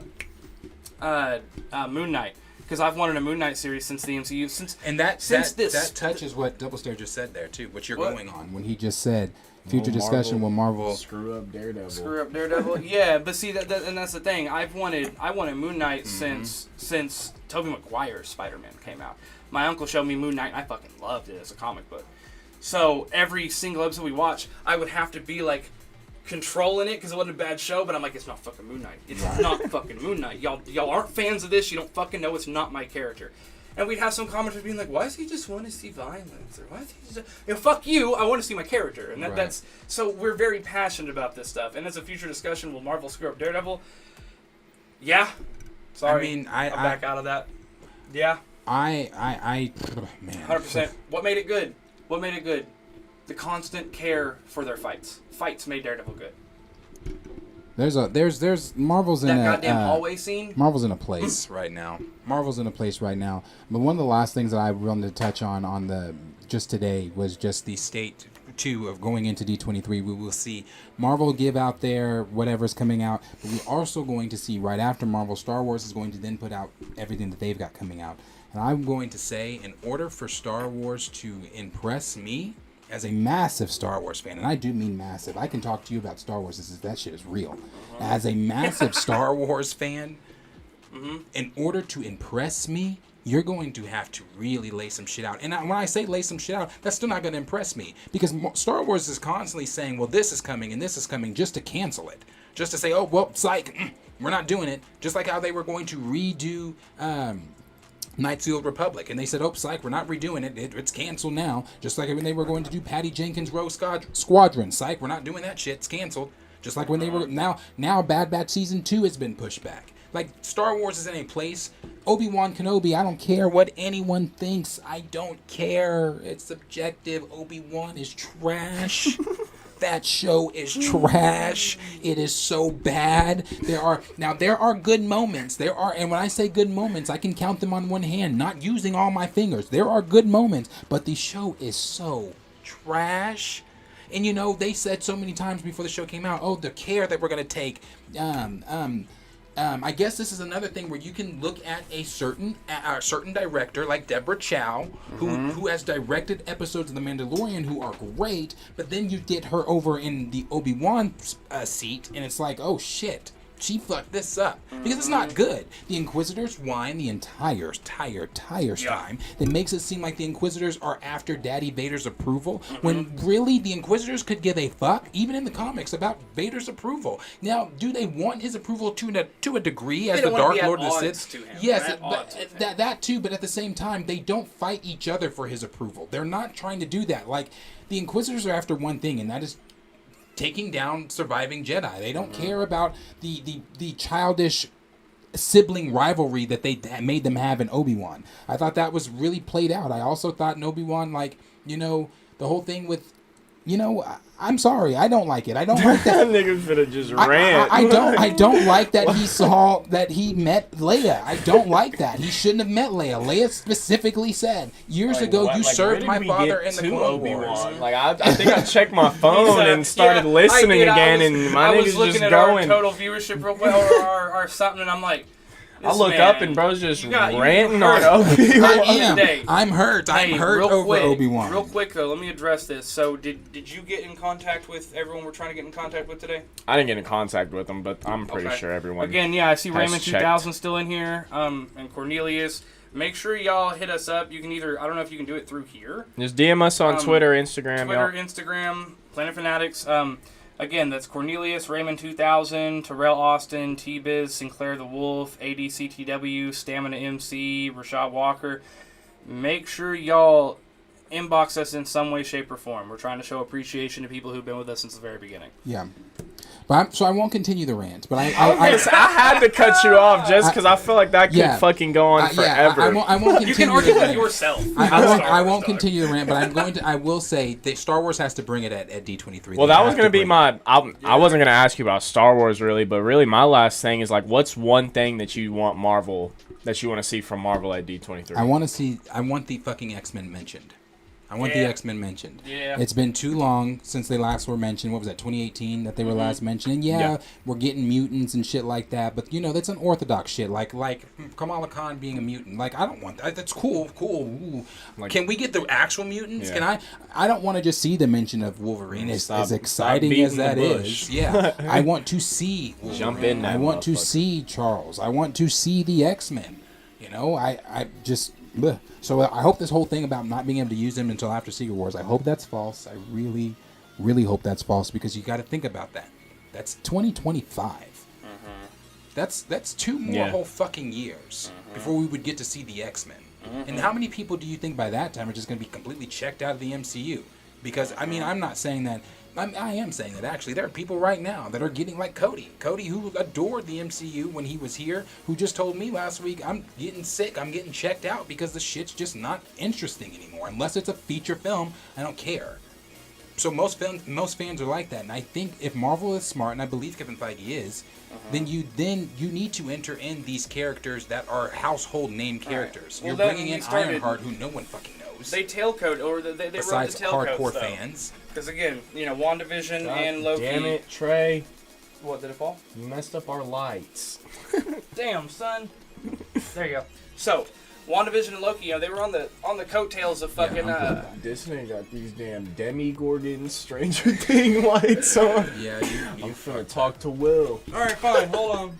Unplugged him. We'll do them later. Yeah. But nah. So let's see. This is how you know we're a new channel should be falling apart. No, you messed I know it I up. messed It it ain't up. fall apart. But those shows, WandaVision and Loki, were on the coattails of Endgame, right? They rode that. The hype was all there, and then people watched it, and it was good shows. So they get more hype.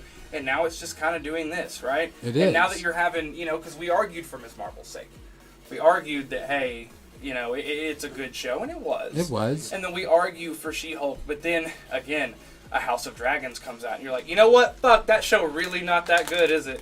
Like I watched the episode of Sandman right after watching She-Hulk, and I was like, wow, it's drastically better. And I'm not even a huge Sandman fan. It's better, but like I said, if in order for them to keep fans interested, and not just hardcore fans, but even everybody, the X-Men are a household name.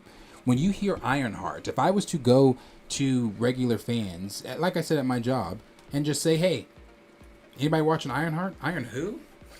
Who? That was during the all-new, all-different Marvel period when they created Ironheart. You know, and the thing is Ironheart going to have the overall connective tissue to the MCU like that? That's my main thing every time. Are we going to see her talk to an AI Tony Stark? And I'm talking Robert Downey Jr. I haven't heard anything, rumors about Robert Downey Jr. entering into. As far as I know, he still unfollowed everybody from Avengers anyway. So is he even interested in wanting to come back and do anything as Iron Man? And I feel like if Marvel's smart, you throw your entire fucking sink at him for him to come back and want to do anything as Iron Man. Why? Robert Downey Jr. is one of these staple faces to the MCU. He started it. Exactly. So for him to be in Ironheart, and if he plays with Tony Stark playing such a heavy role in Ironheart's story, I feel like that was something that needed to be done for the Ironheart. I mean, just think about it. The connective tissue of seeing Robert Downey Jr. back in a Marvel project. I just feel like, again, household names. The X-Men are household names. So if we're talking about shit that's being dropped at D23, it needs to be the X-Men. It needs to be you need to start getting people excited about seeing the X-Men. I don't want to hear, oh, well, we're about to give you guys a morph film. A what? I'm so sick of these side quest unknown heroes. Like, I'm not saying She-Hulk is unknown because she's not. She's a legacy character. But at the same time, the way that the show is now, like I said, with you dropping the one episode, you've put a bad taste in people's mouths. I think our fucking reaction video for Moon Knight, when we would upload a reaction video to Moon Knight, within the first 2-3 hours, we had 400, 500 views. At the end of the day, we normally had 1,000 views. Right. With She-Hulk, Miss Marvel, and these others right now, we're barely breaking 400 or 500. With She-Hulk, we just got 100 and something on that reaction. So that's what I mean. Bring in the household fucking names. That's what they need to do. Right. And to answer his question about will they bring Storm into Black Panther? No. No, they're not going to do it. Well, I thought when they cast Michaela Cole, I thought Michaela Cole was going to be playing Storm. I was really excited that but the whole thing, but then I instantly my excitement went from ooh Storm to ooh Storm. How do you Storm in Wakanda with out her fucking husband, T'Challa? Who's she going to marry? So it's just like no, I'm not here for it. I'm not here for that shit. And again, I'll say, because I always like to bring this up every couple, little bit of the discussion. Again, we appreciate all the views, everyone rocking with us. Again, our Streamlabs, we never had donation for today, and we're donations have been flying in. It's insane. Y'all are the best. This is appreciated a lot. Again, to go from not having, never doing the real getting tips, things like that. Y'all have blown it up today. It means the world to us. And just you being here talking with us, man. We really appreciate it. Yeah. Like I said, it's been slow week with news, and it should pick up after D23. Is there anything that anybody wants to ask us, or any questions, or any thing that you guys want to hear us talk about before we leave you guys? Yeah. I was the same way. Like I said, I was excited about Michaela Cole being a Storm, but then it was just like, I don't know. Am I excited because there's no T'Challa? What the fuck is going on? Oh shit, do I care? Yeah, guys, that's I actually think about this. So let me throw something at you. It's less of a topic and more of a requested earlier by Raymond. So right now we're watching weekly She-Hulk, right? We're gonna go into watching Andor and things like that. Do you think we'll end up doing live watch parties? You think that's something you want to do? What do you think? Yeah, that is something that is on the table for us to do. I would like to do live reactions with everyone because, again, that would be so fun to react live with you guys on what is, moment to moment, pound for pound, hit for hit, or maybe not hit for hit, with whatever show or movie that we are watching. So yeah, I definitely want to do live watch parties. And again, I'm so interested on the call-ins. That's what I really want to do. I want to do the call-ins. I would like to have a 5 to 6 minute conversation with you guys live on whatever the current conversation is that we're talking about, or whatever it is you guys want to call in and talk about. You can just call in and just what's up? Tell us, 5 minutes. Tell us about your fucking day. And I mean, hey, that might be something. I can't guarantee it yet until like I said, everything is trial and error. We figure it out. That could be something we try to set up for our next live. Right. Is saying, hey, we're going to get some people here who really want to, jump on with us, and we'll make a segment out of that. We'll take 30 minutes or whatever, and we'll give everyone 5 to 7 minutes to come in and shoot the shit with us a little bit. Maybe ask. And again, I can't guarantee it'll happen or if it'll work perfectly the first time, but if it's something y'all want to see, we can definitely. We love getting engaged with you guys and getting involved and having all the, because again, y'all are no different than us. You're just some fans that love talking about this shit. And we got one that says, what are you most hyped for in Marvel's future projects up to Secret Wars? For me, I really would like to see. I'm excited for Guardians of the Galaxy Volume 3. I'm excited for Quantum Mania, and honestly, I know a lot of people probably are not too excited for. I'm excited for the Marvels. I really am ready to see the Marvels. I want to see Monica Rambeau. I want to see what they're going to do with her. If the rumor of Blue Marvel coming in is true, I would love to see that. Even though he is not technically one of the Marvels, I would love to see him come in with that. There's a lot. And Secret Invasion. I'm ready to see what they're doing with Secret Invasion.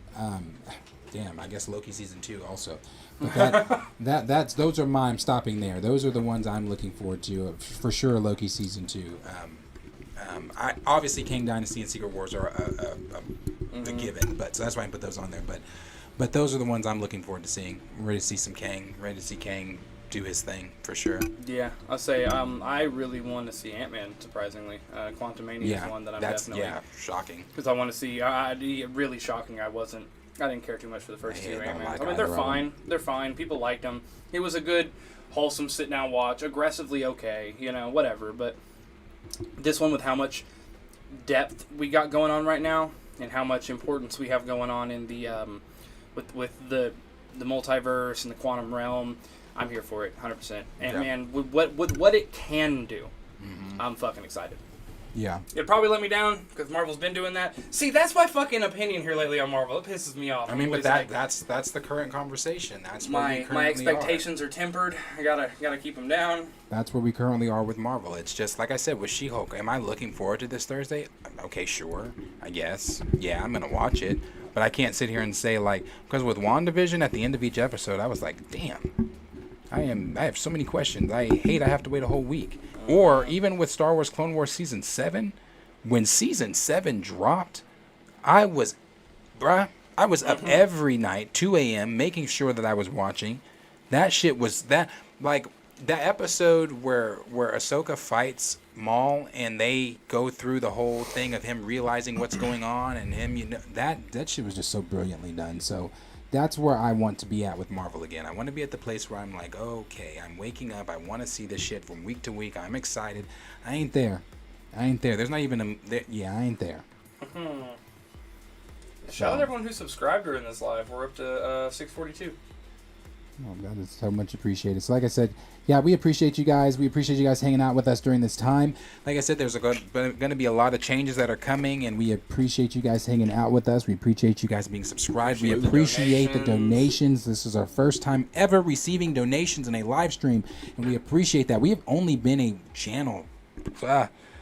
About a year. It hasn't been a year. I don't feel like it's been a year. In 4 but maybe months, it has been. it will be a year. Okay, so 4 months. We're at 8 months. In 8 months, we've been a channel for 8 months. We have been growing, and that is It's beautiful to see. It's beautiful to see people trying to wanting hit to that hear our 1,000. opinions. We're trying to hit that 1,000 before the end of the year. We'll probably do a big promo for that too. Man, fuck It's- it. We gonna hit it's- 1,000 whenever we start getting this Black Panther content out. I've already We said gonna that tell too. y'all who's stuck on this live. That's our goal. I've already said that too in the past. We will hit 1,000 subscribers before the end of the year comes. We're gonna hit Ain't 1,000 no we subscribers trying. by the We are next going Wakanda to. Forever trailer.